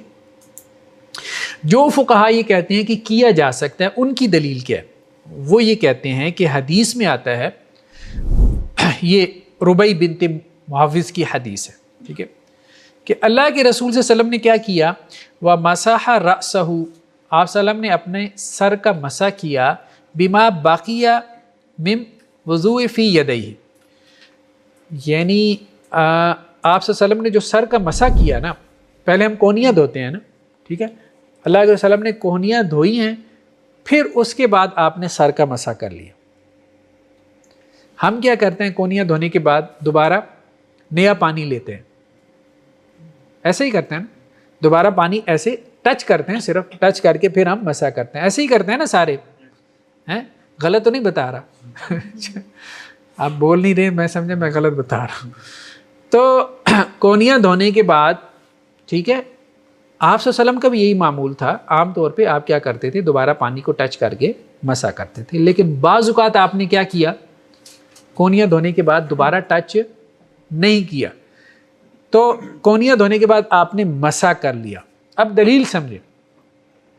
تو آپ صلی اللہ علیہ وسلم نے مسح کے لیے کون سا پانی استعمال کیا؟ مستعمل پانی، یوزڈ واٹر. تو یہاں سے انہوں نے دلیل پکڑی ہے کہ یوزڈ واٹر جو ہے وہ استعمال ہو سکتا ہے. کہنے کو یہ عام سادہ سی عبارت ہے. آپ اس حدیث کا ترجمہ پڑھیں گے نا، آپ صلی اللہ علیہ وسلم نے جو ہے وہ کونیاں دھونے کے بعد اپنے سر کا مسح کیا، بس. آپ کو اس سے کیا بات سمجھ میں آئے گی؟ نہیں، فقیہ اس طرح سے نہیں پڑھے گا حدیث کو، وہ اور طرح سے اس کو انڈرسٹینڈ کرے گا. اچھا، درمیان میں اللہ کے وسلم نے پانی نہیں لیا، ہمارے ذہن میں یہ بات آئے گی نہیں، ہمارا ذہن اس طرف جائے. اچھا، اللہ کے وسلم درمیان میں پانی نہیں لیا تو وہ تو یوزڈ واٹر تھا، استعمال شدہ پانی تھا، اور سر کا مسح کیا کرنا ہے؟ فرض ہے. تو ایک فرض کو آپ صلی اللہ علیہ وسلم نے پورا کیا مستعمل پانی سے، تو گویا مستعمل پانی کیا ہے؟ پاک ہے. تبھی تو اس سے ایک فرض ادا ہوا، وضو کا فرض. اسی طرح ایک اور حدیث ہے، یہ بھی سنن ابی داؤد کی، ان رسول اللہ صلی اللہ علیہ وسلم مسح راسہ من فضل ماء کان بیدی، کہ آپ صلی اللہ علیہ وسلم کے ہاتھ میں جو پانی باقی تھا اس سے آپ نے اپنے سر کا مسح کیا. وہی بات ہے، ذرا مختلف الفاظ میں بیان ہو گئی. ٹھیک ہے. اچھا، بعض جو دوسرے فقہا ہیں وہ یہ کہتے ہیں کہ نہیں، مستعمل پانی جو ہے نا وہ آپ اس کو استعمال نہیں کر سکتے. ان کی دلیل کیا ہے؟ وہ قیاس ہے. ان کی دلیل قیاس ہے. وہ یہ کہتے ہیں کہ پانی جو ہے نا اس کا مقصد کیا ہے؟ مقصد پانی کا ہے ازالہ نجاست. یہ ذرا فریز چھوٹے چھوٹے ہوتے ہیں ان کے، اگر ذہن میں رکھ لے تو اچھا ہے. ازالہ کہتے ہیں زائل کرنا، نجاست، گندگی دور کرنا. ٹھیک ہے. تو پانی کا مقصد کیا ہے یا پانی کا خاصہ کیا ہے؟ ٹھیک ہے. پانی کا خاصہ ہے ازالہ نجاست. تو پانی جو ہے جب آپ نے اس کو ایک مرتبہ استعمال کر لیا، یعنی آپ نے پانی سے جو ہے وہ نجاست دور کر لی، تو وہ پانی کا جو خاصہ تھا وہ اس سے زائل ہو گیا. اب بات سمجھ رہے ہیں؟ یہ پانی کا جو خاصہ ہے وہ ہے ازالہ نجاست. پانی کی آپ کہہ لیں کہ جی کریکٹرسٹکس میں سے ہے، جس طرح کیمسٹری میں پڑھتے ہیں نا آپ اس کے خواص، آپ یوں سمجھ لیں یہ اس کے فقہی خواص ہے. ٹھیک ہے. ازالہ پانی کا کام کیا ہے؟ نجاست کو زائل کرنا. تو جب آپ نے پانی استعمال کیا تو اس وقت اس کا وہ خاصہ بھی استعمال ہو گیا، یعنی ازالہ نجاست کی جو خصوصیت تھی وہ بھی استعمال ہو گئی. تو اس نے آپ کی نجاست کو زائل کر دیا، لیکن اب اس پانی کے اندر وہ ازالہ نجاست کی خاصیت باقی یا پراپرٹی باقی نہیں رہ گئی. ہاں، اب آپ کو نیا پانی لینا پڑے گا اگر آپ نے نجاست کو زائل کرنا ہے. تو ان کی دلیل کیا ہے؟ وہ قیاس ہے. ٹھیک ہے. قیاس کے اوپر انہوں نے اپنی مسلک کی بنیاد رکھی. بہرحال دونوں معروف موقف ہیں جس پہ انسان کا دل جو ہے وہ مائل ہو. ٹھیک ہے. مجھ سے کوئی پوچھتا ہے تو میں تو عام طور پہ سمجھتا ہوں کہ یہ بہتر ہے جس میں حدیث کو بنیاد بنایا گیا اور اس میں آسانی بھی ہے. اصل میں دیکھیں نا، خاص طور پہ مشقت کہاں پڑتی ہے؟ مشقت وہاں پڑتی ہے کہ جب آپ غسل کر رہے ہیں، مثال کے طور پہ کوئی فرض غسل کر رہے ہیں، اب ٹب تو نیچے پڑا ہے. ٹھیک ہے. اب ٹب میں وہ کہتے ہیں چھینٹا بھی پڑ جائے. ٹھیک ہے. تو یہ پانی آپ کا کیا ہو گیا؟ یہ اب یوزڈ واٹر ہو گیا. تو اب یہ یوزڈ واٹر ہونے کی وجہ سے اب یہ قابل استعمال نہیں رہا ہے. تو وہاں آپ کو جو بہت مشقت کے ساتھ جو ہے وہ غسل کرنا پڑتا ہے. جی. اچھا، وضو میں ظاہر ہے ہم نے کلی بھی کرنی ہے، ناک بھی صاف کرنی ہے، وہ بھی ٹب میں جا رہا ہے، تو ایک مسا بازو والا پانی اور ناک اور منہ والا اس میں فرق نہیں. دیکھیں، انسان جو ہے نا، انسان، ایک اور حدیث ہے اوپر، یہ حضرت ابو ہریرہ کی. حضرت ابو ہریرہ رضی اللہ عنہ کہتے ہیں کہ میں اللہ کے رسول صلی اللہ علیہ وسلم سے رستے میں ملا. ٹھیک ہے. میں جا رہا تھا، اللہ کے رسول دوسری طرف سے آ رہے تھے، تو میں سائڈ پہ ہو گیا، دیوار کی ایک طرف ہو گیا. میں نے آپ کو سلام نہیں کیا، تو آپ صلی اللہ علیہ وسلم نے اس بات کو بھانپ لیا. ٹھیک ہے. پھر جب میں دوبارہ آیا ہوں اللہ کے رسول کے پاس، تو میں نے جو ہے وہ اللہ کے رسول نے مجھ سے کہا کہ اے ابو ہریرہ کیا مسئلہ ہے؟ تو حضرت ابو ہریرہ نے کہا کہ مجھ پہ جو ہے وہ غسل فرض تھا، مطلب میں نجاست کی حالت میں تھا، تو میں نے مناسب نہیں سمجھا اس حالت میں میں آپ کو سلام کروں یا آپ سے مصافحہ کروں، ہاتھ ملاؤں. ٹھیک ہے. تو آپ صلی اللہ علیہ وسلم نے فرمایا کہ سبحان اللہ ان المؤمن لا ینجس، مومن نجس نہیں ہے، مومن نجس نہیں. ٹھیک ہے. تو دیکھیں، نجاست وہ ہے جو انسان کے جسم سے نکلتی ہے، خود انسان نجس نہیں. ٹھیک ہے. انسان کا لعاب ہو گیا، ٹھیک ہے، یہ چیزیں نجس نہیں. ہاں، اب ضروری نہیں کہ ایک چیز جو ہے وہ نجاست ہو تبھی میں اس کو اپنے آپ سے دور کروں. مثال کے طور پہ میرے کپڑوں پہ سالن لگ گیا، نجاست تو نہیں لگی ہوئی، لیکن میں اس کو دور تو کروں گا نا. ٹھیک ہے. تو اسی طرح سے جو نجاست ہے وہ ڈیفائنڈ ہے کہ بھائی یہ نجاست ہے. ایون کہ ناک بہہ رہی ہے تو یہ نجاست نہیں ہے. ٹھیک ہے. یہ نجاست نہیں، لیکن میں اس کی صفائی کروں گا. ٹھیک ہے. اپنے آپ کو اس سے پاک صاف رکھوں گا. تو یہ جو سوال تھا، سوال یہ آیا تھا کہ انسان جب کلی وغیرہ کرتا ہے، ٹھیک ہے، ناک میں پانی ڈالتا ہے تو وہ نیچے ٹب میں گر جائے تو کیا وہ نجس ہوگا؟ نہیں، نجس وہ بھی نہیں ہوگا. اس لیے کہ اب ظاہری بات ہے کہ انسان کا منہ تو نجس نہیں ہے نا ہم انسان کے لعاب کو نجس کہہ سکتے ہیں. دو دلیلیں ہمارے سامنے آ رہی ہیں. ایک دلیل تو یہ ہے کہ جو حدیث سے آ رہی ہے کہ پاک ہے. جی دوسری یہ ہے کہ استدلال کیا گیا. تو سر جو بڑے علماء کرام ہم استدلال والے کو حدیث کے اوپر کیسے فوقیت دے دیتے ہیں؟ اس کی کیا ریزنز ہوتی ہیں بیہائنڈ جی ہاں یہ کویشچن یہ آیا ہے کہ ایک ہے قیاس سے استدلال کرنا اور دوسری طرف ہے حدیث. تو بظاہر ایک عام آدمی کہتا ہے کہ جی ہمیں حدیث کی طرف جانا چاہیے, ہم قیاس کی طرف کیوں جاتے ہیں؟ ٹھیک ہے, تو یہ چیز تو تفصیل سے ہم ڈسکس کریں گے اصول فقہ میں, یہ اصول فقہ کا موضوع ہے. پھر ہوتا یہ ہے کہ جو لوگ قیاس کے پرنسپل کو زیادہ استعمال کرتے ہیں تو انہوں نے اصل میں حدیث کو ایکسیپٹ کرنے کے لیے جو کنڈیشن عائد کر رکھی ہیں وہ زیادہ اسٹرکٹ ہے. مطلب ان کا جو کرائٹیریا ہے حدیث کو ایکسیپٹ کرنے کا وہ زیادہ اسٹرکٹ ہے, جس کی وجہ سے احادیث کی بڑی تعداد جو ہے وہ اس کو وہ ایکسیپٹ نہیں کرتے اپنے اس کرائٹیریا کی وجہ سے. وہ کرائٹیریا ہم اصول فقہ میں ڈسکس کریں گے, ہم اس سے اختلاف کر سکتے ہیں, لیکن بہرحال ان کے ہاں ایک پورا سسٹم ہے, یہ بات ہے, ان کے ہاں ایک پورا نظام ہے. وہ کہتے ہیں بھائی یہ ہم نے نظام بنا دیا, ٹھیک ہے, یہ ہماری پوری تھیری ہے, اس کو دیکھ لو, ہاں اس پہ اعتراض کرنا ہے تو کر لو. تو یہ ہے وہ سسٹم ہم اصول فقہ میں سمجھیں گے, وہ ہم اصول فقہ میں سمجھیں گے.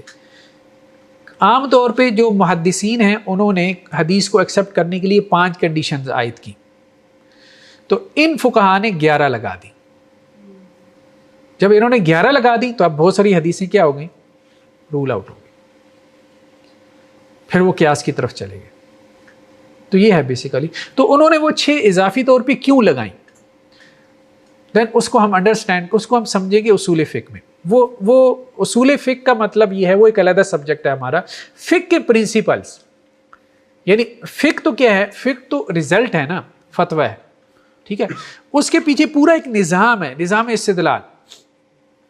جیسے آپ M Phil P H D کرتے ہیں نا, آپ کے ریسرچ میتھڈالوجیز ہیں, ریسرچ اپروچز ہوتی ہیں, ٹھیک ہے.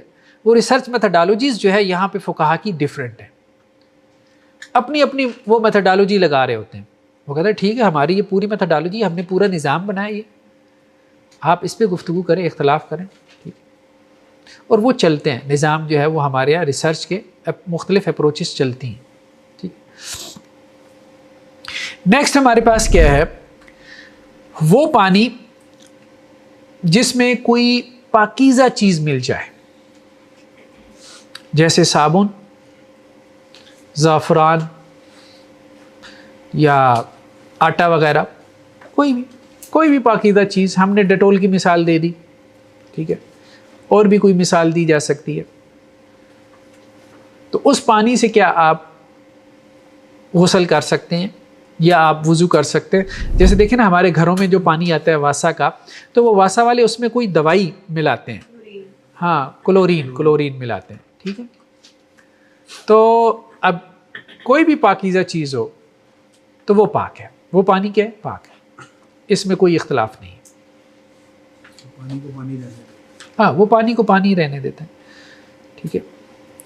اس میں ایک حدیث ہے ہمارے سامنے ام عطیہ سے, وہ کہتی ہیں کہ جب رسول اللہ صلی اللہ علیہ وسلم کی بیٹی حضرت زینب رضی اللہ عنہا کی وفات ہوئی ہے تو آپ صلی اللہ علیہ وسلم ہمارے پاس آئے.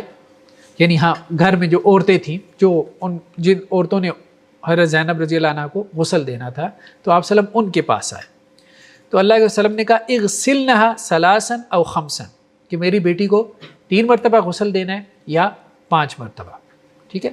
یہاں غسل سے مراد یہ ہے کہ پورے جسم پہ پانی بہانا, 3 مرتبہ یا 5 مرتبہ, او اکثر من ذالک, یا اس سے زیادہ بھی کر سکتی ہو, یعنی 7 مرتبہ بھی میت کو آپ غسل دے سکتے ہو.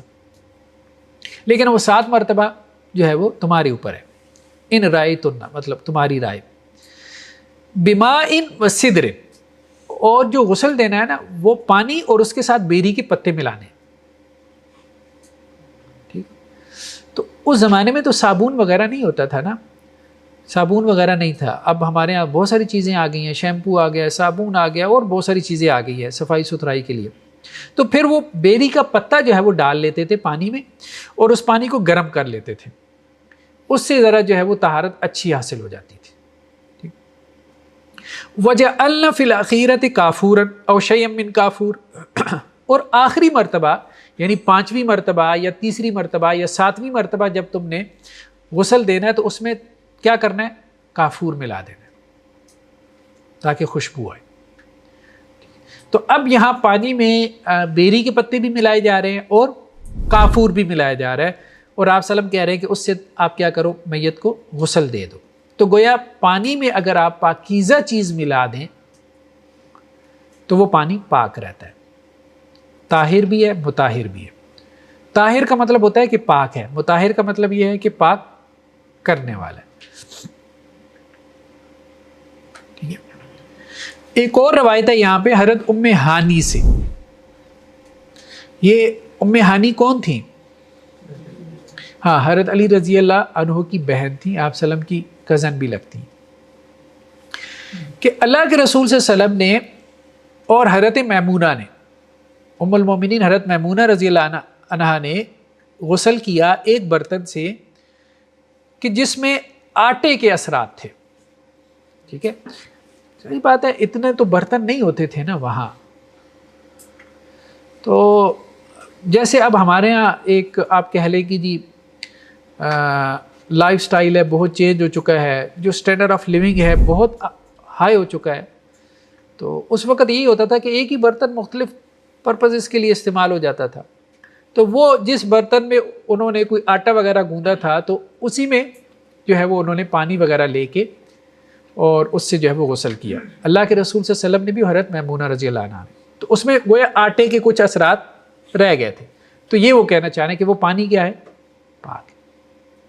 ٹھیک ہے. تو یہ ہو گئی ہماری تیسری قسم. ٹھیک ہے, کہ وہ پانی جس میں کوئی پاکیزہ چیز مل جائے. اب نیکسٹ جو لاسٹ ہماری قسم ہے, اس میں لاسٹ نہیں بلکہ سیکنڈ لاسٹ, کہ وہ پانی جس میں نجاست مل گئی. پانی کے جو ہے وہ 3 اوصاف ہیں, بہت سمپل ہے. ٹھیک ہے, اوصاف ثلاثہ جنہیں کہتے ہیں. اوصاف, کریکٹرسٹکس, پراپرٹیز ثلاثہ, 3 پراپرٹیز ہے پانی کی.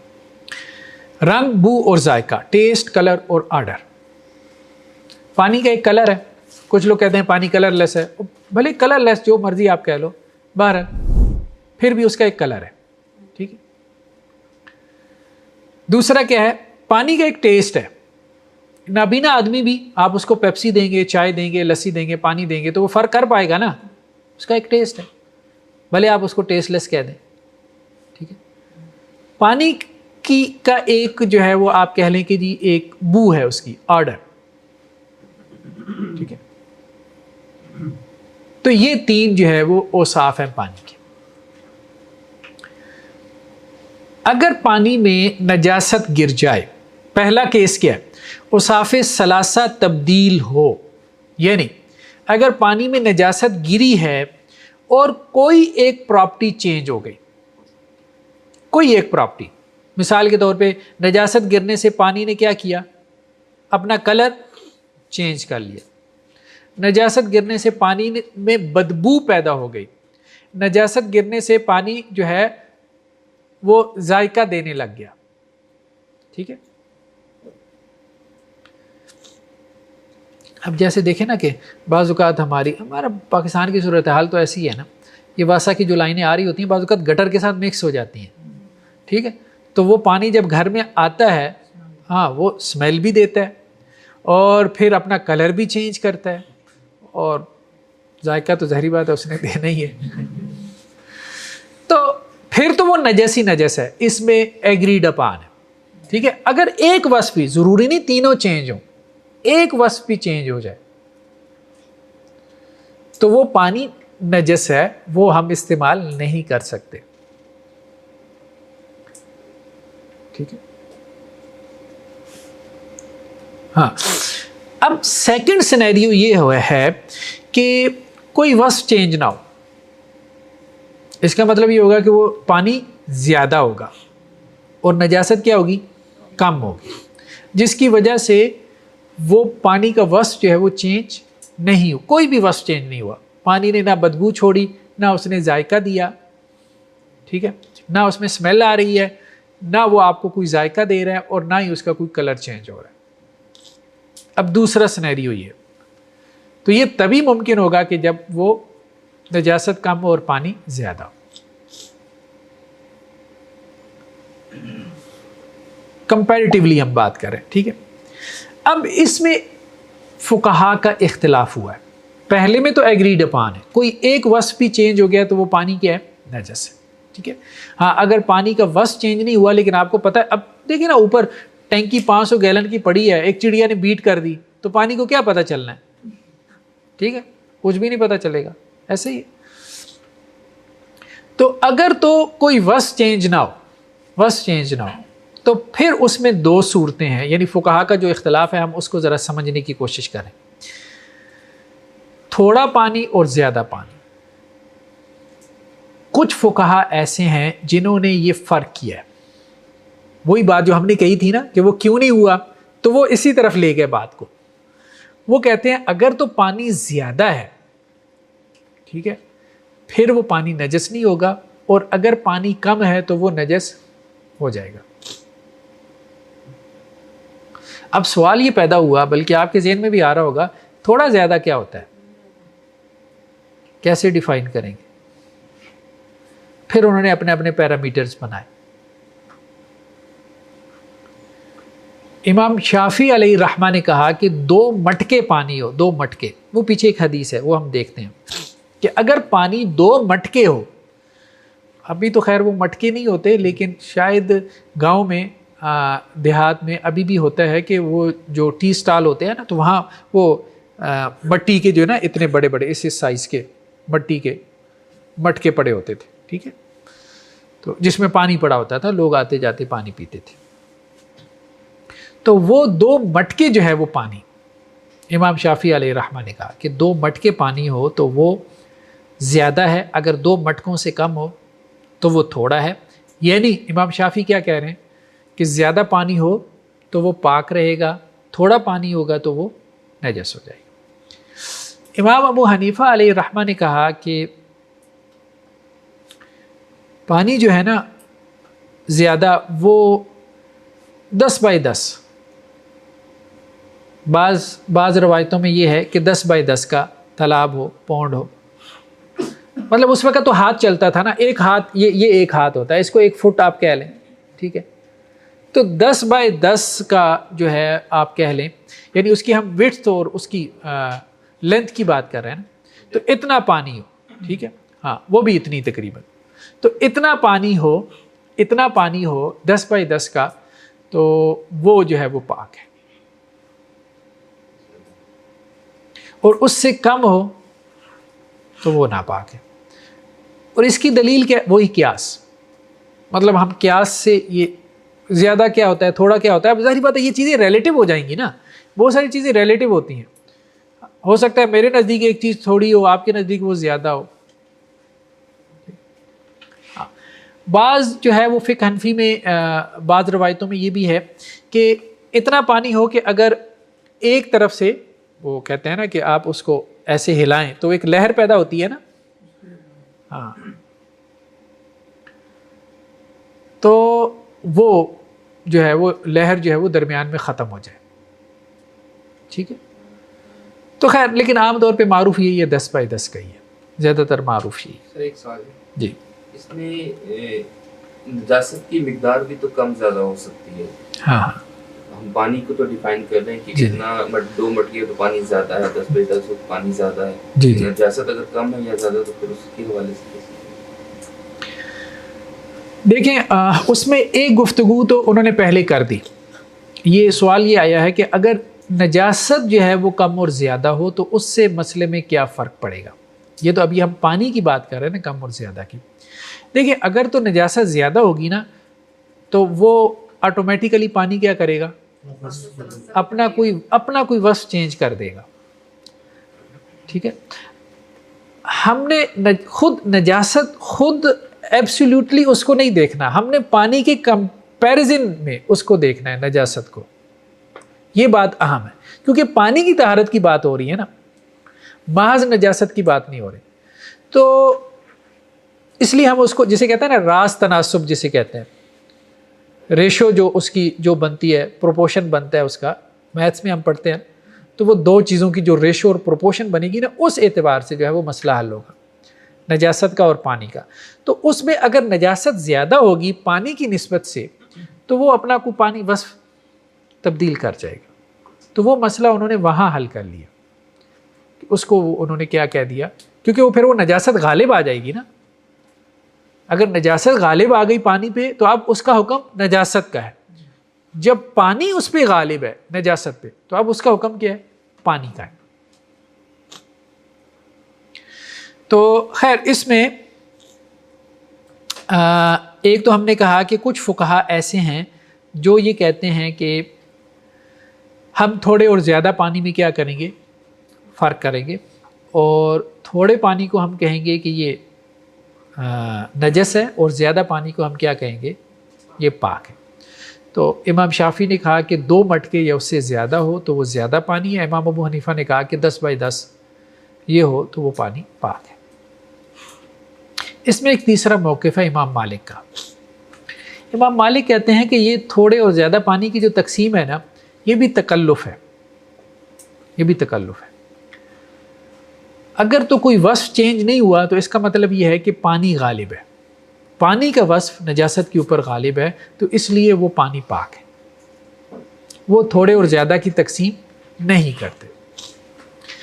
اب ہم آتے ہیں دلیل کی طرف، یعنی جو اصل ہمارا مقصد ہے کہ ہم نے یہ سمجھنا ہے کہ وہ اپنا موقف جو ہے وہ کیسے اس کو کھڑا کر رہے ہیں شرعی بنیادوں پہ۔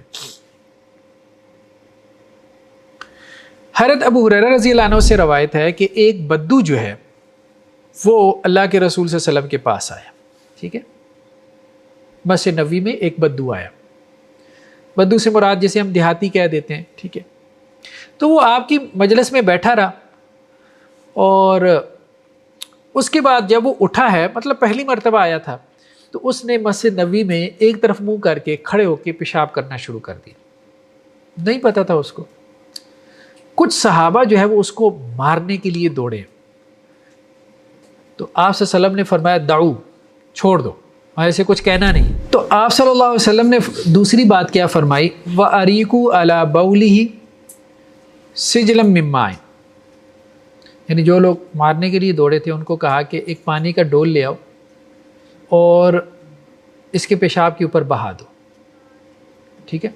تو اب اس پہ جو ہے امام مالک نے اس سے استدلال کیا کہ ایک بندے نے آ کے مسجد نبوی میں پیشاب کر دیا، اور آپ صلی اللہ علیہ وسلم نے کہا کہ پانی کا ڈول اس کے اوپر کیا کرو، بہا دو۔ اب ظاہری بات ہے جب پانی اس کے اوپر بہایا ہے تو پانی نجاست کے ساتھ کیا ہو گیا، خلط ملط ہو گیا، مکس ہو گیا۔ مکس ہونے کے بعد پانی غالب تھا، کیا تھا، پانی غالب تھا، تو اس لیے طہارت حاصل ہو گئی، ٹھیک ہے۔ اور ایک ڈول پانی کتنا ہوتا ہے، تھوڑا کہ زیادہ، دونوں کے مطابق، ان دونوں کے مطابق نہیں، ہم بات کر رہے ہیں ان کے مطابق، امام ابو حنیفہ اور امام شافعی، ہاں، دونوں کے نزدیک یہ پانی کیا ہے، کم ہے، ٹھیک ہے۔ تو جب دونوں کے نزدیک پانی کم ہے تو جگہ پاک ہونی چاہیے، نہیں ہونی چاہیے، ٹھیک ہے۔ تو امام مالک یہ کہہ رہے ہیں کہ یہ کم اور زیادہ کا آپ کیا کر رہے ہیں، تکلف کر رہے ہیں۔ کم پانی بھی جو ہے اگر پانی غالب آ جائے نجاست پہ، پانی غالب اتنا ہو کہ پانی غالب آ جائے تو طہارت حاصل ہو جاتی ہے، ٹھیک ہے۔ وہ خیر انہوں نے بھی جواب دیے، ایسی بات نہیں ہے لیکن اب ہم اس طرف نہیں جاتے، ٹھیک ہے، ہم صرف بس موقف سمجھنے کی حد تک۔ اچھا، نیکسٹ کیا ہے، ایک اور روایت ہے حضرت ابو سعید خدری رضی اللہ عنہ سے۔ ایک کنواں تھا، مدینہ میں بہت سارے کنویں تھے، ان میں سے ایک کنواں تھا، اس کو کہتے تھے بیر بضاعہ، ٹھیک ہے، بیر کنویں کو کہتے ہیں، بضاعہ کا کنواں، ٹھیک ہے۔ اللہ کے رسول صلی اللہ علیہ وسلم سے سوال کیا گیا کہ کیا ہم بیر بضاعہ سے وضو کر لیں؟ اب یہ سوال کیوں کیا گیا؟ اچھا، ایک اور اہم بات آپ کو بتاؤں، حدیثوں میں بعض اوقات جو ہے پس منظر کا تذکرہ نہیں ہوتا، کانٹیکسٹ کا، جس طرح قرآن کا شان نزول ہوتا ہے اسی طرح احادیث کا بھی شان نزول ہوتا ہے۔ جب تک شان نزول سامنے نہ آئے آپ صحیح مسئلہ نہیں نکال سکتے۔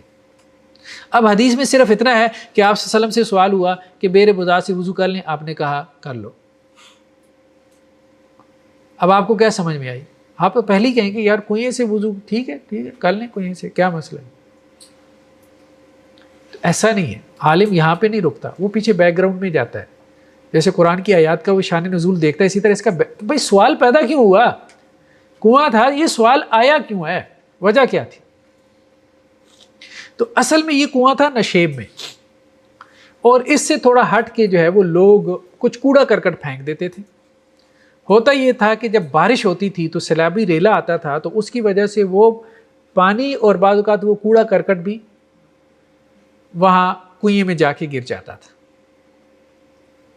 ٹھیک ہے، اس سے پھر لوگوں کو سوال پیدا ہوا، لوگوں نے کہا کہ اللہ کے رسول صلی اللہ علیہ وسلم کیا ہم اس سے وضو کر لیں؟ تو آپ صلی اللہ علیہ وسلم نے کیا کہا؟ الماء طہور لا ینجس شیء، پانی پاک ہے، پانی کو کوئی چیز نجس نہیں کر سکتی. یعنی جس نے پاک کرنا ہے اسی کو ہم نجس بنا دیں. اچھا دوسرے کیا کہتے ہیں؟ وہ کہتے ہیں یہ پانی زیادہ تھا، کنویں کا پانی تھا نا تو یہ زیادہ تھا، وہ تو ہم بھی کہہ رہے ہیں،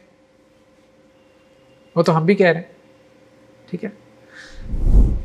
لیکن امام مالک ایک اور چیز کو بھی دلیل بناتے ہیں، یہ جو الفاظ ہے نا لا ینجس شیء، وہ نجس ہوتا ہی نہیں، پانی نجس نہیں ہوتا. امام مالک کہتے ہیں کہ اصل میں جب اس کے اوصاف ثلاثہ میں سے کوئی وصف چینج ہو گیا نا تو اب وہ پانی نہیں رہا. اب آپ سمجھ رہے ہیں؟ یعنی پانی ان 3 اوصاف کا نام ہے، کوئی ایک وصف بھی نکل گیا تو اب وہ پانی نہیں رہا. جب تک وہ پانی ہے وہ نجس نہیں ہو سکتا. تو الماء طہور، پانی پاک ہے، لا ینجس شیء، کوئی چیز اس کو جو ہے وہ نجس نہیں بنا سکتا، کوئی بھی چیز. تو یہاں سے امام مالک نے استدلال کیا. دوسروں نے اس کو یوں جو ہے وہ رسپانس کیا کہ یہ زیادہ پانی تھا، تو زیادہ پانی نجس نہیں ہوتا. ہم تو یہی بات کر رہے ہیں، ٹھیک ہے. نیکسٹ کیا ہے؟ ایک اور حدیث ہے جو ہمارے سامنے ہے، جس کو امام شافعی نے دلیل بنایا کہ اذا کان الماء قلتین لم يحمل الخبث. ٹھیک ہے، یہ حضرت عبداللہ بن عمر سے روایت ہے کہ جب پانی 2 کلے ہو، 2 کلے سے مراد 2 مٹکے، ٹھیک ہے، لم يحمل الخبث، تو وہ نجس نہیں ہوتا. پانی جب 2 مٹکے ہو تو وہ نجس نہیں ہوتا. تو اس سے مراد کیا ہے؟ اس سے کم ہوگا تو نجس ہو جائے گا. اس کو مفہوم مخالف کہتے ہیں. یہ اس طرح سے مسئلہ نکالا امام شافعی نے. لیکن اس روایت کی جو سند ہے نا اس کے بارے میں کلام ہے، اس کے متن پہ بھی اور سند پہ بھی. یعنی بعض اوقات اسی میں اختلاف ہو جاتا ہے نا کہ حدیث جو ہے صحیح ہے کہ نہیں ہے، یہ بھی مسئلہ پیدا ہو جاتا ہے. قرآن میں تو انٹرپریٹیشن کا اختلاف ہوتا ہے نا، قرآن میں تو صحت و ضعف کا اختلاف نہیں ہے کہ قرآن کی آیت صحیح ہے یا ضعیف ہے، وہاں تو انٹرپریٹیشن کا اختلاف ہے. لیکن حدیث میں کیا ہے؟ وہاں یہ بھی اختلاف پیدا ہو جاتا ہے کہ یہ حدیث صحیح ہے یا ضعیف ہے. کچھ علماء اس کو صحیح کہہ رہے ہوتے ہیں، کچھ ضعیف مان رہے ہوتے ہیں. جو صحیح مان رہے ہوتے ہیں وہ اس سے استدلال کر لیتے ہیں. امام شافعی کے نزدیک یہ حدیث صحیح ہے، انہوں نے استدلال کر لیا. دوسروں کے نزدیک یہ حدیث صحیح نہیں ہے تو انہوں نے اس کو چھوڑ دیا. تو یہ بھی اختلاف کی ایک بڑی وجہ بن جاتی ہے. یعنی اختلاف کیوں پیدا ہوتا ہے؟ اختلاف فقہا کے اسباب کیا ہیں؟ فقہا کا جو اختلاف تھا، ڈفرنس آف اوپینین، اس کے پیچھے کیا فیکٹرز تھے؟ تو ان میں سے ایک میجر فیکٹر یہ بھی آتا ہے، حدیث کی انٹرپریٹیشن میں اختلاف کر لیتے ہیں یا پھر حدیث کی صحت میں اختلاف ہو جاتا ہے. ٹھیک ہے جی. لاسٹ جو ہمارا ہے اس میں ڈاکٹر صاحب، اگر کوئی چیز جو ہے وہ مطلب مکس ہوئی ہے پانی کے ساتھ اور ہم بوائل کر کے جو اس کو چینج کر دیتے ہیں اس کی پراپرٹی، تو وہ پھر واپس پانی جو ہے وہ طہارت والی اسٹیٹ میں چلے جائے کہ نہیں اگر نجس سائڈ پہ ہو جائے؟ نہیں سمجھ نہیں ہے، کوئی مثال دینا اسپیسیفک، جیسے کوئی مثال ہو. فار ایگزامپل کہ کچھ امپیورٹی پانی کے اندر تھے، ٹھیک ہے نا، ہم نے اسے بوائل کیا تو امپیورٹی سائڈ پہ ہو گئے، تو پھر کیا وہ پانی پھر سے وضو میں قابل ہوگا کہ نہیں؟ فلٹریشن پلانٹ جیسا. ہاں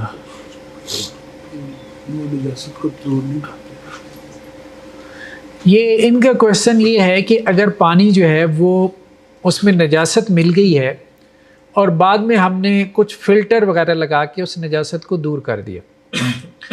تو دیکھیں یہ تو اب یہ ہے کہ اگر پانی اسی حیت پہ واپس آ جاتا ہے، چونکہ اب میرا یہ سبجیکٹ نہیں ہے، فیلڈ نہیں ہے، میں تو اس میں کوئی وہ نہیں بتا سکتا کہ آ جاتا ہے کہ نہیں آتا.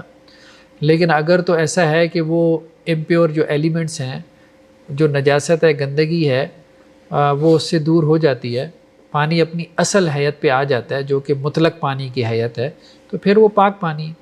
ہاں تو وہ تو ظاہری بات ہے، کوئی کیمسٹ ہے وہی لیب میں جا کے اس کا انالیسس کر سکتا ہے.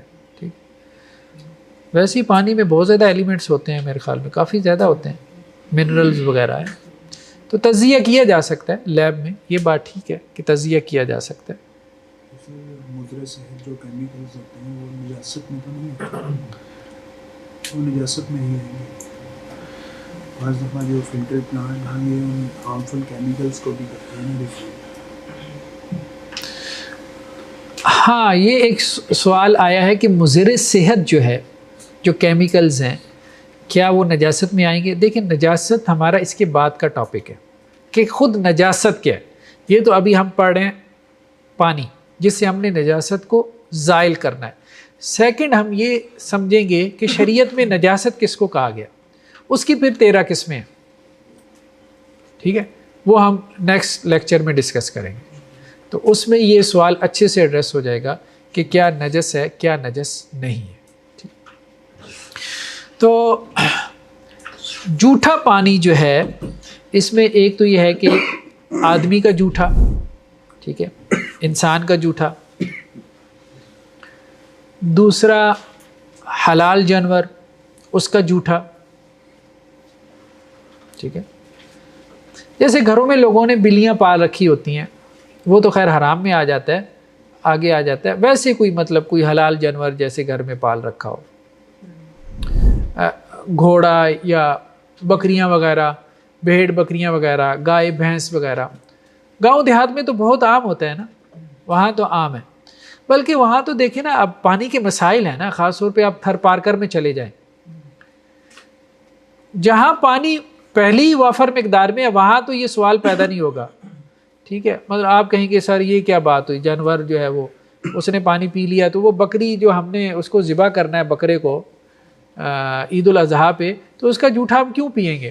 لیکن مسئلہ یہ ہے کہ جس بیچارے کو پانی مل ہی نہیں رہا، جو تھر پارکر میں بیٹھا ہوا ہے، وہ ایک ہی تالاب ہے جس سے جانور بھی پی رہا ہے، انسان بھی پی رہے. ایسا ہی ہے نا. تو عرب بھی جو ہے چونکہ ڈیزرٹ تھا نا، صحرا تھا، پانی کم ہے، پانی کم ہے. اسی طرح افریقہ میں چلے جائیں، پانی نہیں ملتا.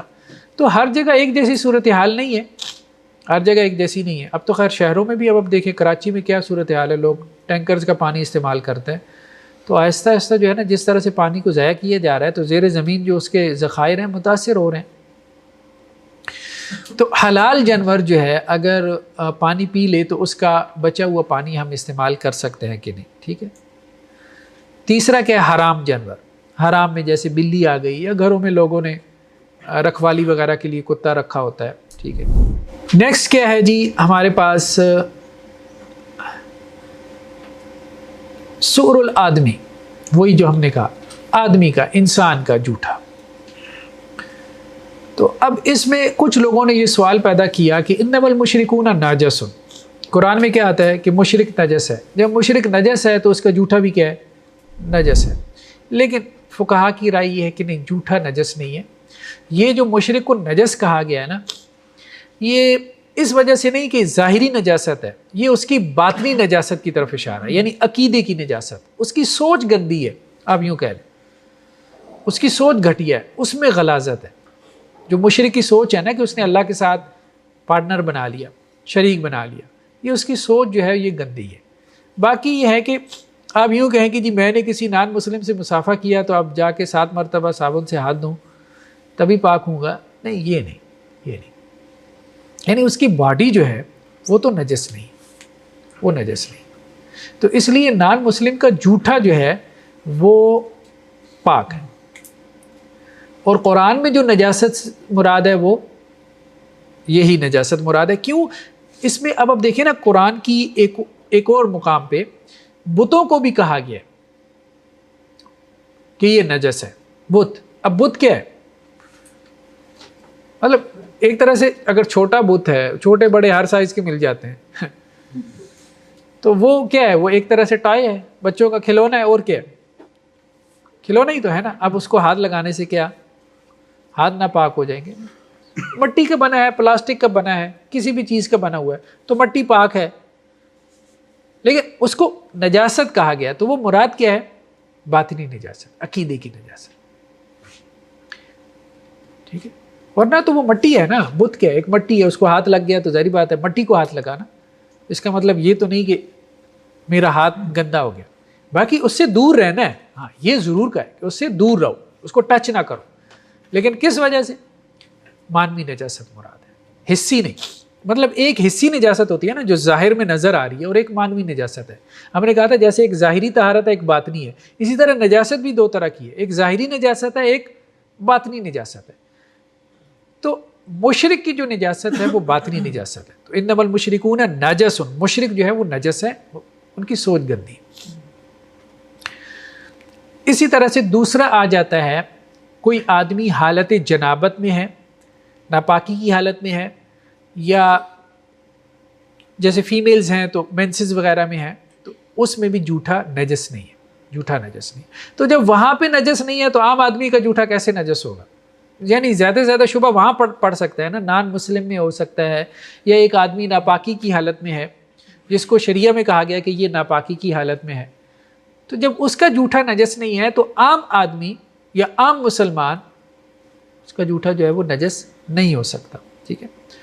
تو حضرت عائشہ رضی اللہ عنہا سے روایت ہے، یہ صحیح مسلم میں ہے کہ کنت اشرب وانا حائض، کہ میں ناپاکی کی حالت میں ہوتی تھی اور میں پانی پیتی تھی. فَأُنَاوِلُهُ النبی صلی اللہ علیہ وسلم، تو پھر وہ برتن میں اللہ کے نبی صلی اللہ علیہ وسلم کو دے دیتی تھی، اور اللہ کے رسول صلی اللہ علیہ وسلم اسی جگہ پہ منہ رکھ کے پانی پیتے تھے جہاں سے میں نے پانی لیا ہوتا تھا. تو مطلب یہ ہے کہ نجاست نہیں. ٹھیک ہے. تو پہلا تو ہو گیا انسان کا جھوٹا، تو انسان کا جھوٹا پاک ہے. اب دوسری بات یہ ہے کہ پھر اپنا اپنا مزاج ہے. آپ کا دل نہیں کرتا تو بھائی نہ پیو، پھر یہی کہہ سکتے ہیں نہ پیو. ٹھیک ہے. ویسے وہ پاک ہے. ہاں یہ بھی نہ کرے کہ پھونکے مار کے اگلے کو پانی پکڑا دیں. یہ بھی غلط کرتے ہیں کچھ ہمارے ہاں جو ہے نا، یہ رقیہ والے جو ہے نا یہ ٹھیک نہیں ہے. رقیہ سمجھتے ہیں نا، رقیہ شریعہ، ہاں جو شرعی طور پہ دم کرتے ہیں نا، تو اس میں ہوتا یہ ہے کہ دم کرتے ہوئے اللہ کے رسول صلی اللہ علیہ وسلم سے مروی یہ ہے کہ آپ صلی اللہ علیہ وسلم تھوڑا سا اس کو پھونک مارتے تھے نا تو تھوڑی سی تھوک بھی اس میں چلی جاتی تھی. دیکھیں اللہ کے رسول صلی اللہ علیہ وسلم کے ساتھ جو لوگوں کا تعلق تھا نا وہ اور نوعیت کا تھا. وہاں وہ اس کو برکت سمجھتے تھے. اب بات سمجھ رہے؟ اللہ کے رسول صلی اللہ علیہ وسلم کی تو ان کا تعلق ہے نا. تو ایک عام عالم جو ہے وہ اس طرح سے کہے گا کہ میں نے سنت پہ عمل کرنا ہے، اور وہ بعض ایسے کرتے ہیں باقاعدہ اس میں تھوک مارتے ہیں. اب دیکھیے ظاہری بات ہے اگلا بندہ اس کو پسند نہیں کرے گا نا، پسند نہیں کرے گا، اس کو اس سے الجھن محسوس ہوگی. تو اس لیے بس ٹھیک ہے آپ اس کو دور سے پھونک مار دیں، کافی ہے. کافی ہے. اسے خود کہہ دیں یار آپ پھونک مار دو، آپ پھونک مار دو اس میں. ٹھیک ہے. اگر آپ نے سنت پہ عمل ہی کرنا ہے، آپ نے دم کر دیا، اسے کہہ دیں بھائی اب آپ اس پہ پھونک مار دو. تو اپنا انسان اپنے سے تو انسان کو الجھن نہیں ہوتی نا. ٹھیک. تو یہ ہے. تو اس کا تھوڑا سا جو ہے نا وہ احتیاط کرنا چاہیے. ٹھیک. کہ لوگ اس سے جو ہے نا وہ، اور بعض بچے ہوتے ہیں نا ان کو پانی پکڑا دو نا تو وہ منہ میں پہلے لے کے جاتے ہیں پھر گلاس میں پھینکتے دوبارہ نکالتے. تو اب یہ بھی نہ ہو نا، اگر کسی کی صورتحال یہ ہو تو وہ پھر ظاہری بات ہے دوسرا اس کو جو ہے وہ اس سے الجھن محسوس کرے گا. لیکن بہرحال پانی پاک ہے. کیا نہیں پانی پاک. دوسرا کیا ہے؟ حلال جانور. حلال جانور جو ہے اس کا جھوٹا، تو حلال جانور کا جھوٹا بھی کیا ہے؟ پاک ہے. بھائی جب جانور پورے کا پورا کھا رہے ہو ٹھیک ہے، باربیکیو بنا کے اس کا، تو اس کا جھوٹا بھی پاک ہے. ٹھیک ہے. کیونکہ وہ یہی کہتے ہیں نا کہ پانی میں زیادہ سے زیادہ کیا ہوا، اس کی زبان لگی یا اس کا لعاب لگا، تو وہ چیزیں تو ناپاک نہیں ہیں، نجس نہیں ہیں. ٹھیک. تو حلال جانور کا جھوٹا بھی کیا ہے؟ پاک ہے. اس پانی کو استعمال کیا جا سکتا ہے. تیسرا کیا ہے؟ خچر، گدھا، جنگلی درندے اور اسی طرح سے شکاری پرندے جیسے شیر ہو گیا، چیتا ہو گیا، ان کا جھوٹا۔ تو حضرت جابر سے ایک روایت ہے کہ اللہ کے نبی صلی اللہ علیہ وسلم سے سوال کیا گیا کہ اگر گدھے کہیں سے پانی پی لیں تالاب سے، یہی ہوتا تھا نا صحرا میں بارش ہوتی تھی تو پانی کہیں تھوڑی جگہ پہ رک جاتا تھا، تو وہاں وہ عموماً وہ اونٹ چراتے تھے، گدھے رکھے ہوتے تھے، گھوڑے رکھے ہوتے تھے، مال مویشی، ڈھور ڈنگر، اسی طرح سے وہ پانی جو ہے وہ جو تالابوں کا ہوتا تھا اس کو استعمال کرتے تھے، پھر وہاں سے قافلے گزرتے تھے تو وہ لوگ بھی اس پانی کو استعمال کر لیتے تھے۔ تو کیا اگر گدھے کہیں کسی جگہ سے پانی پی کے ہٹے ہوں تو ہم وہاں سے پانی پی سکتے ہیں یا وضو کر سکتے ہیں؟ تو آپ صلی اللہ علیہ وسلم فرمایا ہاں کر سکتے ہو، بلکہ یہ بھی کہا کہ اگر وہاں سے جنگلی درندوں کا بھی گزر ہوا ہو، انہوں نے بھی پانی لیا ہو تو وہاں سے تم پانی لے سکتے ہو، شیر، چیتا وغیرہ اس طرح سے۔ نادرن ایریاز میں تو بہت ہوتے ہیں نا، وہاں لگے پھرتے ہیں۔ تو یہ ایک روایت ہے، لیکن اس کی جو سند ہے اس کے اوپر کلام ہے، ٹھیک ہے۔ تو یہ جو جانور ہے نا، ان کا جو جھوٹا ہے، حرام جانوروں کا جو جھوٹا ہے، یہ اختلافی مسئلہ ہے۔ حلال جانوروں کا جو جھوٹا ہے اس میں اختلاف نہیں ہے، حرام جانوروں کا جو جھوٹا ہے وہ اختلافی مسئلہ ہے، ٹھیک ہے۔ تو اس میں بعض فقہا کہتے ہیں کہ وہ طیب ہے، پاک ہے، تو وہ اس قسم کی روایتوں سے کیا کرتے ہیں؟ استدلال کرتے ہیں۔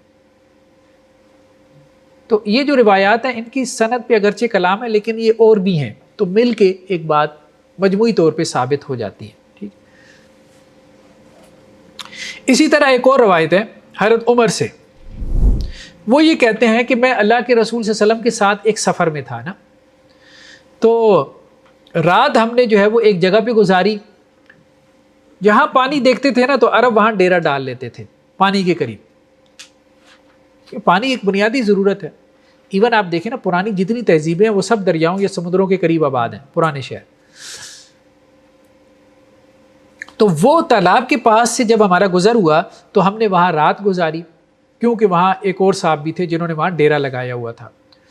تو حضرت عمر کہتے ہیں کہ میں نے اس سے پوچھ لیا، اس بندے سے، یار یہاں رات کو کوئی درندے ورندے تو نہیں آتے؟ تو اللہ کے رسول صلی اللہ علیہ وسلم نے سن لیا، تو آپ صلی اللہ علیہ وسلم نے اس بندے کو کہا کہ لا تخبرو ھذا متکلف، ٹھیک ہے، عمر کو اس کا جواب نہ دینا، یہ خامخواہ تکلف میں پڑ رہا ہے، ٹھیک ہے۔ تو اللہ کے رسول نے پھر اس پہ تبصرہ کیا کہ بھائی دیکھو وہ آئے اور پانی لے کے چلے گئے، وَلَنَا مَا بَقِيَ شَرَابٌ وَطُہُورٌ، جو باقی بچ گیا ہم اس سے پی لیں گے اور اسے طہارت بھی حاصل کر لیں گے، چھوڑو اس بات کو۔ پانی بھی کم تھا نا، یہ بھی تو دیکھیں نا، اگر آپ کے پاس آپشن ہوگی، میں نے کہا آپ کبھی نہیں جائیں گے نا اس طرف، لیکن بات یہ کہ پانی ہے ہی نہیں، جب ہے ہی نہیں تو پھر اب سیکنڈ آپشن کیا ہے؟ تیمم کی طرف جائیں؟ نہیں، اب پانی یہ موجود ہے تو تیمم کی طرف ابھی آپ نہ جائیں، اس پانی کو استعمال کریں۔ تو کچھ فقہا کہتے ہیں کہ حرام جانور نے اگر کسی پانی میں منہ ڈالا ہو تو وہ پانی ناپاک نہیں ہوتا، اس پانی کو آپ استعمال کر سکتے ہیں۔ کچھ فقہا کہتے ہیں کہ وہ ناپاک ہو جاتا ہے، ٹھیک ہے، جیسے اناف میں یہ موقف ہے، اور اناف کی دلیل کیا ہے؟ قیاس۔ وہ قیاس کس طرح؟ وہ کہتے ہیں کہ جی حرام جانور جو ہے وہ ظاہری بات ہے وہ حرام ہے، حرام تو ہے، تو اب اس کی زبان بھی حرام ہے، ٹھیک ہے، اس کا جو لعاب ہے وہ بھی، تو جب وہ پانی پیے گا تو اس کا لعاب پانی میں مل جائے گا، تو پانی میں ایک طرح سے کیا ہو گئی؟ نجاست مل گئی، ٹھیک ہے۔ ہاں جب پانی زیادہ ہوگا نا تو پھر تو وہ ایک دوسرا پرنسپل بھی استعمال کر لیں گے، ٹھیک ہے، کہ پانی زیادہ تھا اور اوصاف ثلاثہ میں سے کوئی وصف چینج نہیں ہوا تو اس لیے چلیں وہ پاک ہے، لیکن اگر پانی کم ہوگا تو پھر وہ اس میں مطلب 10/10 سے کم ہوگا تو پھر وہ اس میں یہ بات کہیں گے کہ یہ پانی استعمال نہیں کرنا چاہیے، جس میں کسی حرام جانور نے، گدھے نے یا کسی اور ایسے جانور نے، گھوڑا بھی ان کے نزدیک حرام ہے، اس نے اگر اس میں منہ ڈال لیا ہو تو، ٹھیک ہے۔ اچھا جی، یہ تو ہو گیا حرام جانور۔ چوتھا کیا ہے؟ بلی کا جوٹا، تو بلی کا جوٹا جو ہے یہ پاک ہے، کیونکہ یہ ہمیں حدیث سے ملتا ہے۔ اگرچہ بعض فقہا نے کہا ہے کہ مکروہ ہے، لیکن وہ بھی اس کو وہ نہیں کہتے، ٹھیک ہے۔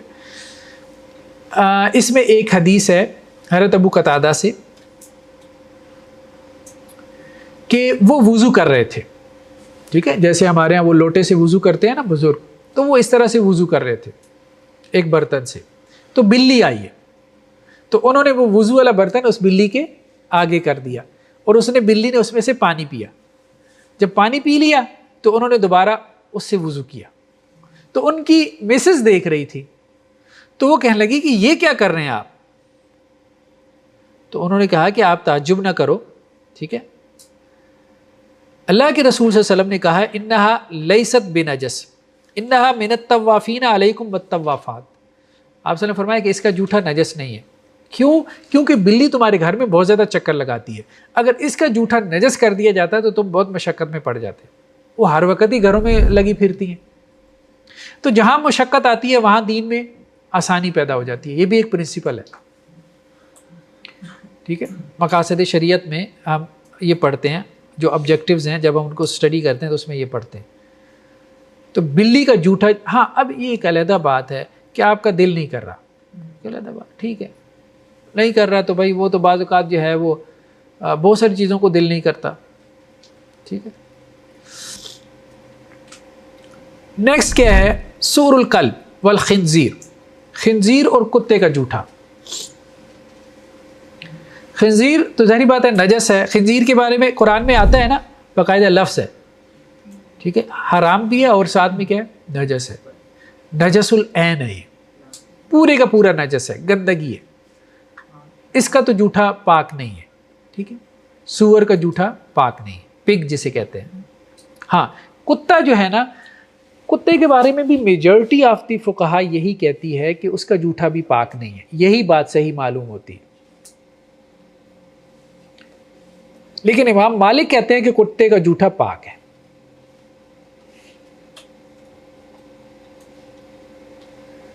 اب دیکھیں استدلال کیسے کیا ہے۔ حدیث میں آتا ہے کہ جب کتا جو ہے وہ کسی برتن میں منہ ڈال لے تو کیا کرو، اس کو فَلْيَغْسِلْهُ سَبْعًا، کتنی مرتبہ دھونا ہے؟ 7 مرتبہ، 7 مرتبہ۔ بلکہ بعض روایتوں میں کیا ہے، اولاہن بالتراب، پہلی مرتبہ مٹی سے بھی دھو، یعنی 8 مرتبہ دھو۔ اس زمانے میں صابن وغیرہ نہیں تھا، تو پہلی مرتبہ مٹی سے دھو، پھر 7 مرتبہ دھو، 8 مرتبہ اس برتن کو دھو جس میں کتے نے منہ ڈال لیا، ٹھیک ہے۔ اب ہم کہیں گے کہ پھر امام مالک کو یہ بات کیوں نہیں سمجھ میں آئی؟ شریعت تو یہ کہہ رہی ہے کہ اتنا نجس ہے، اتنا گندا ہے کہ 8 مرتبہ دھو، حالانکہ 1 مرتبہ دھونے سے بھی کام چل سکتا تھا، ٹھیک ہے۔ تو میجورٹی آف دی فقہا وہ تو یہی کہہ رہے ہیں کہ بھائی کتے کا جوٹا نجس ہے، اور یہ روایت دلیل ہے۔ امام مالک نے جس بات کو دلیل بنایا ہے نا، وہ قرآن کی آیت ہے۔ قرآن میں سورہ مائدہ میں آتا ہے کہ جو تمہارے شکاری کتے ہیں، ٹھیک ہے، اگر وہ شکار پکڑ کے لے آئیں تمہارے پاس، اب وہ کیسے پکڑے گا؟ ٹانگوں سے پکڑے گا؟ منہ میں پکڑ کے لائے گا نا، منہ میں پکڑ کے لائے گا۔ اب جب منہ میں پکڑ کے لائے گا تو وہ کیا کوشش کرے گا کہ اس کا لعاب اس کو نہ لگے، ٹھیک ہے۔ تو وہ اب جب پکڑ کے لائے گا تو قرآن کہہ رہا ہے کہ وہ حلال ہے، استعمال کر سکتے ہو۔ تو امام مالک نے کہا کہ اس کا جوٹا جو ہے، یعنی جوٹے کا مطلب یہ ہوتا ہے نا اس کا لعاب لگ جائے گا، یہی آپ کو ہے نا ذہن میں، تو اس کا جوٹا پاک ہے۔ اب سوال یہ پیدا ہوا پھر حدیثوں کا کیا مطلب ہے؟ تو وہ کہتے ہیں اصل میں حدیثوں میں جو حکم ہے نا یہ پریفرڈ ہے، یہ کیا ہے؟ جسے کہتے ہیں مستحب ہے، لازمی نہیں ہے۔ یہ کہا ہے کہ تمہارے ذہن میں کوئی ایسے خواہ کی خلش رہ جائے گی، پتہ نہیں یار کیا نجاس، تو اس کو دور کرنے کے لیے کہہ دیا گیا کہ 8 مرتبہ دھو لو، یعنی تمہاری ذہن کی، وہ بعض اوقات ہوتا ہے نا انسان کے ذہن میں وسوسہ رہ جاتا ہے، اس کو دور کرنے کے لیے کہا گیا۔ تو انہوں نے حدیث کو اس طرح سے انٹرپریٹ کر لیا۔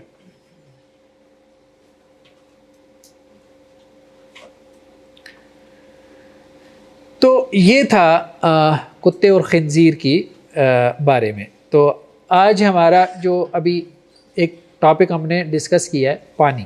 ٹھیک ہے, پانی کے بارے میں ہم نے پڑھا ہے کہ پانی جو ہے چونکہ ہم نے اس سے نجاست کو دور کرنا ہے, تو پانی کب پاک ہوتا ہے اور پانی کب ناپاک ہوتا ہے. نیکسٹ ہمارا جو ٹاپک ہے وہ نجاست کا ہے کہ کیا چیز نجاست ہے جس کو ہم نے دور کرنا ہے. ٹھیک ہے, تو آج کے لیے پھر اتنا ہی کافی ہے. آج ہماری عربی کی کلاس نہیں ہو سکی. پلان ہمارا یہی تھا کہ 1 گھنٹہ ہم فقہ کی کلاس رکھیں, 1 گھنٹہ ہم عربی کی رکھیں, لیکن عربی کی نہیں ہو سکی, وہ اتفاق ایسا ہو گیا. تو انشاءاللہ نیکسٹ ٹائم پھر ہم کوشش کرتے ہیں کہ ہم عربی کی کلاس کر لیں. ٹھیک ہے, 7 ٹائم پانی سے واش کرنا ہے اور فرسٹ ٹائم جو ہے مٹی سے کرنا ہے. جی جی, تو اس ٹائم کی بات ہے. اگر اس ٹائم کے اگر ہم دیکھیں اس میں صابن موجود ہے تو پھر پریفر جیسا بھی آپ نے حدیث کا کہا ہے کہ وہ ایک زیادہ مستحبات ہو جاتی ہے, تو اب ہم پریفر کیا کریں گے کہ ہم ایک دفعہ صابن سے دھو لیں اور وہ کر لیں, یا 7 ٹائمس ہی ایک دفعہ صابن سے دھو کے پھر 7 ٹائمس مور واٹر سے ہماری واش کریں. دیکھیں اصل میں وہ جو 7 ٹائمز ہے نا وہ بیسیکلی تو تاکید کے لیے. تو اگر اب تو ہمارے پاس ڈٹرجنٹس ہیں اور بہت ساری چیزیں آ گئی ہیں جن سے اچھے سے برتنوں کی صفائی ہو جاتی ہے, تو وہ 1 مرتبہ کر لیا تو وہ ٹھیک ہے. باقی 7 مرتبہ تو اس پہ پانی بہانا ہے نا. اگر کوئی سنت پہ عمل کرنے کے لیے اس پہ پانی بہا لے تو بہرحال وہ چیز قابل ثواب تو ہے. ٹھیک ہے, بہت کیونکہ طہارت کا چیپٹر جو آ رہا ہے نا وہ عبادت کے تحت آ رہا ہے. تو عبادت میں بعض اوقات ایک چیز نہ بھی سمجھ آ رہی ہو نا تو ہم اس کو کرتے ہیں. کیوں کرتے ہیں؟ بس اللہ نے کہا کہ بھائی یہ کر لو تو یار اس پہ ثواب ملے گا. ٹھیک ہے, جیسے ہم اپنے بچوں کو کہتے ہیں, بہت ساری باتیں ہم بچوں کو سمجھا نہیں سکتے, تو ہم انہیں کیا کہتے ہیں, کیا لاجک دیتے ہیں, بچے بس یہ کر لو, بس میں کہہ رہا ہوں نا, میں تمہارا والد ہوں, میں تمہاری والدہ ہوں, بس یہ تم نے کرنا ہے. تمہیں سمجھ آ رہی نہیں آ رہی, اس کی کوئی جسٹیفیکیشن ہے نہیں ہے. ٹھیک ہے, اس سے کیا ہوتا ہے, اگر وہ بچہ کر لیتا ہے تو والدین خوش ہو جاتے ہیں. تو الٹیمیٹلی ہمارا مقصد کیا ہے, اللہ تعالیٰ خوش ہو جائے. ٹھیک, اصل مقصود تو یہی ہے, بس اللہ کی رضا, اللہ کو خوش کرنا بس. ہاں ہاں, اصول فقہ ہم باقاعدہ پڑھیں گے, پورا 6 ماہ پڑھیں گے, ڈیپلی جا کے پڑھیں گے. عالم تو پورا بنانا ہے آپ لوگوں کو, بس آپ ٹھہر جائیں بس. دیکھیں کلاس میں جو پارٹیسپیشن ہے نا, یہ بہت اہم بات میں کرنے لگا ہوں, اس کو توجہ سے لیں. کلاس میں جو پارٹیسپیشن ہے نا وہ 2 طرح سے ہے. میں نے جیسے بتایا نا کہ ٹیچر نے اپنے کچھ آبجیکٹیوز طے کیے ہوتے ہیں ہر کورس کے. ٹھیک ہے, اب ظاہری بات ہے کہ وہ آؤٹ کمز جو ہیں وہ حاصل ہوتے ہیں نہیں ہوتے, یہ تو سیمسٹر کے اینڈ پہ پتہ چلتا ہے. بعض اسٹوڈنٹس کے لیول پہ حاصل ہو جاتے ہیں, بعض اسٹوڈنٹس کے لیول پہ نہیں حاصل ہوتے. آپ نے خود سے اپنا ذہن واضح کرنا ہے کہ آپ ایز اے لسنر آ رہے ہیں یا ایز اے جو ہے وہ آپ لرنر آ رہے ہیں. ٹھیک ہے, 2 لیول ہے. ایک تو آپ ایز اے لسنر آ رہے ہیں, کلاس میں آئیں, بیٹھیں, چل ماریں. ٹھیک ہے, تو سن کے بھلے بلا دیں, بھلے یاد رکھیں, کوئی ایشو نہیں. عربی گرامر ہے, آئیں آ کے بیٹھ جائیں, ثواب آپ کو مل رہا ہے, وہ آپ کا کہیں بھی نہیں گیا. ٹھیک ہے, انشاءاللہ سے. اگر تو آپ ایز اے لرنر آ رہے ہیں, ٹھیک ہے, لرنر جب آ رہے ہیں تو پھر آپ کا آبجیکٹو یہ ہوتا ہے کہ بھائی میں نے صرف یہ پڑھنا نہیں, آگے پڑھانا بھی ہے, میں نے استاذ بننا ہے. ٹھیک ہے, جیسے جب میں پڑھ رہا تھا تو میرے ذہن میں اسی وقت یہ بات تھی کہ میں نے آگے یہ سب کچھ پڑھانا ہے, تو پھر میں نے کسی اور طرح سے پڑھا نا. اب بات سمجھ رہے ہیں؟ تو ابھی آپ نے اپنا ذہن واضح کرنا ہے کہ آپ اپنے لیے پڑھ رہے ہیں, اپنے لیے پڑھ رہے ہیں تو ریلیکس رہیں, بس آتے رہیں, فائدہ ہوگا, اور ریلیکس رہیں. آپ اس کے جو ایویلیویشن کا جو نظام ہے, سسٹم ہے, گزرنا چاہتے ہیں نہیں گزرنا چاہتے, آخر میں ہم کوئی پیپر وغیرہ لیں گے, وہ آپ کے اوپر ہے. آپ ایز اس کے لیے آنا چاہ رہے ہیں لرنر کے طور پہ, اور آپ چاہتے ہیں کہ بھائی میں اچھے سے پڑھوں اور آگے پڑھاؤں بھی, تو پھر 2 باتیں تو مسٹ سمجھے, مطلب فرض سمجھے. ٹھیک ہے, جیسے نماز فرض ہے. ایک تو کلاس سے چھٹی نہیں کرنی. جس دن آپ چھٹی کریں گے نا تو ہر دوسرا کانسیپٹ پچھلے کانسیپٹ پہ بیس کر رہا ہے, آپ 2nd کلاس میں خلا میں ہوں گے. یعنی پھر آپ کو ثواب کے لیے تو باتیں پتہ چلیں گی. ٹھیک ہے, ثواب کے لیے تو باتیں پتہ چلے گی, مطلب دیکھیں نا درمیان میں ایک چیز آپ نے مس کر دی تو ٹھیک ہے اگلے میں. لیکن عربی میں تو خیر یہ بھی مشکل ہو جائے گا ثواب کمانا, کیونکہ میتھ میں جیسے ہے نا کہ ایک چیپٹر پہ دوسرا چیپٹر بیس کر رہا ہے تو مشکل ہو جاتا ہے نا. ایک کانسیپٹ آپ نے پڑھا ہی نہیں, دوسرا کانسیپٹ اس کے اوپر ہے. جیسے یہ دیوار کا دوسرا ردہ پہلے پہ لگا ہوا ہے, پہلا لگا ہی نہیں ہوا تو دوسرا کیسے لگائیں گے ہم؟ پاسبل نہیں ہے. تو آپ نے اگر کوئی کلاس عربی گرامر میں مس کی نا، سیکنڈ کلاس نہیں سمجھ آنی، بالکل کچھ پلے نہیں پڑنا. پھر آپ بیٹھ کے جو ہے ثواب کما سکتے ہیں، لیکن صبر کے ساتھ کہ سمجھ بھی نہیں آ رہا اور میں یہاں 2 گھنٹے بیٹھا بھی ہوں. جیسے کوئی فلسفے کی کتاب، تو ثواب تو ملے گا لیکن سمجھ نہیں آئے گی، گارنٹی کے ساتھ نہیں آئے گی. ہاں فقہ میں چونکہ مسئلے مسائل ہوتے ہیں، ہر دفعہ نیا ٹاپک ہوگا، کام چل جائے گا. کچھ سبجیکٹس میں کام چل جائے گا، آپ نے کلاس مس کی، کچھ میں نہیں چلے گا. ایز اے لرنر نہیں چلے گا، ایز اے لسنر بھی مشکل ہو جائے گا. ٹھیک ہے، ایک ہم نے کہا کہ ایک فرض تو یہ ہے کہ کلاس مس نہیں کرنی. ہاں یہ اچھی بات ہے کہ ہم کوشش کریں گے کہ جو ہماری کلاس ہو نیکسٹ کلاس سے پہلے ہم اس کو اپلوڈ کر دیں. نیکسٹ کلاس سے پہلے ہم اس کو اپلوڈ کر لیں تو آپ اس کو دیکھ کے نیکسٹ کلاس میں آ جائیں. ٹھیک ہے، یہ ہم کوشش کریں گے. سیکنڈ یہ ہے کہ ہوم ورک ہے عربی کا، لازماً کرنا ہے، اس کے بغیر چارہ نہیں، لازماً کرنا ہے. ٹھیک ہے، اگر ہوم ورک بھی نہیں کریں گے تو نہیں آئے گا. جیسے سائنسز میں آپ کی لیب ہوتی ہے نا ساتھ، لیب کے بغیر جو ہے وہ کام نہیں چلتا. تو اسی طرح سے یہاں جب تک گرامر کی رول کی اپلیکیشن نہیں کریں گے تو اس وقت تک کام نہیں چلے گا. ٹھیک ہے جی، 10:30 ہو گئے ہیں پورے. سبحانک اللہم و بحمدک نشہد ان لا الہ الا انت نستغفرک.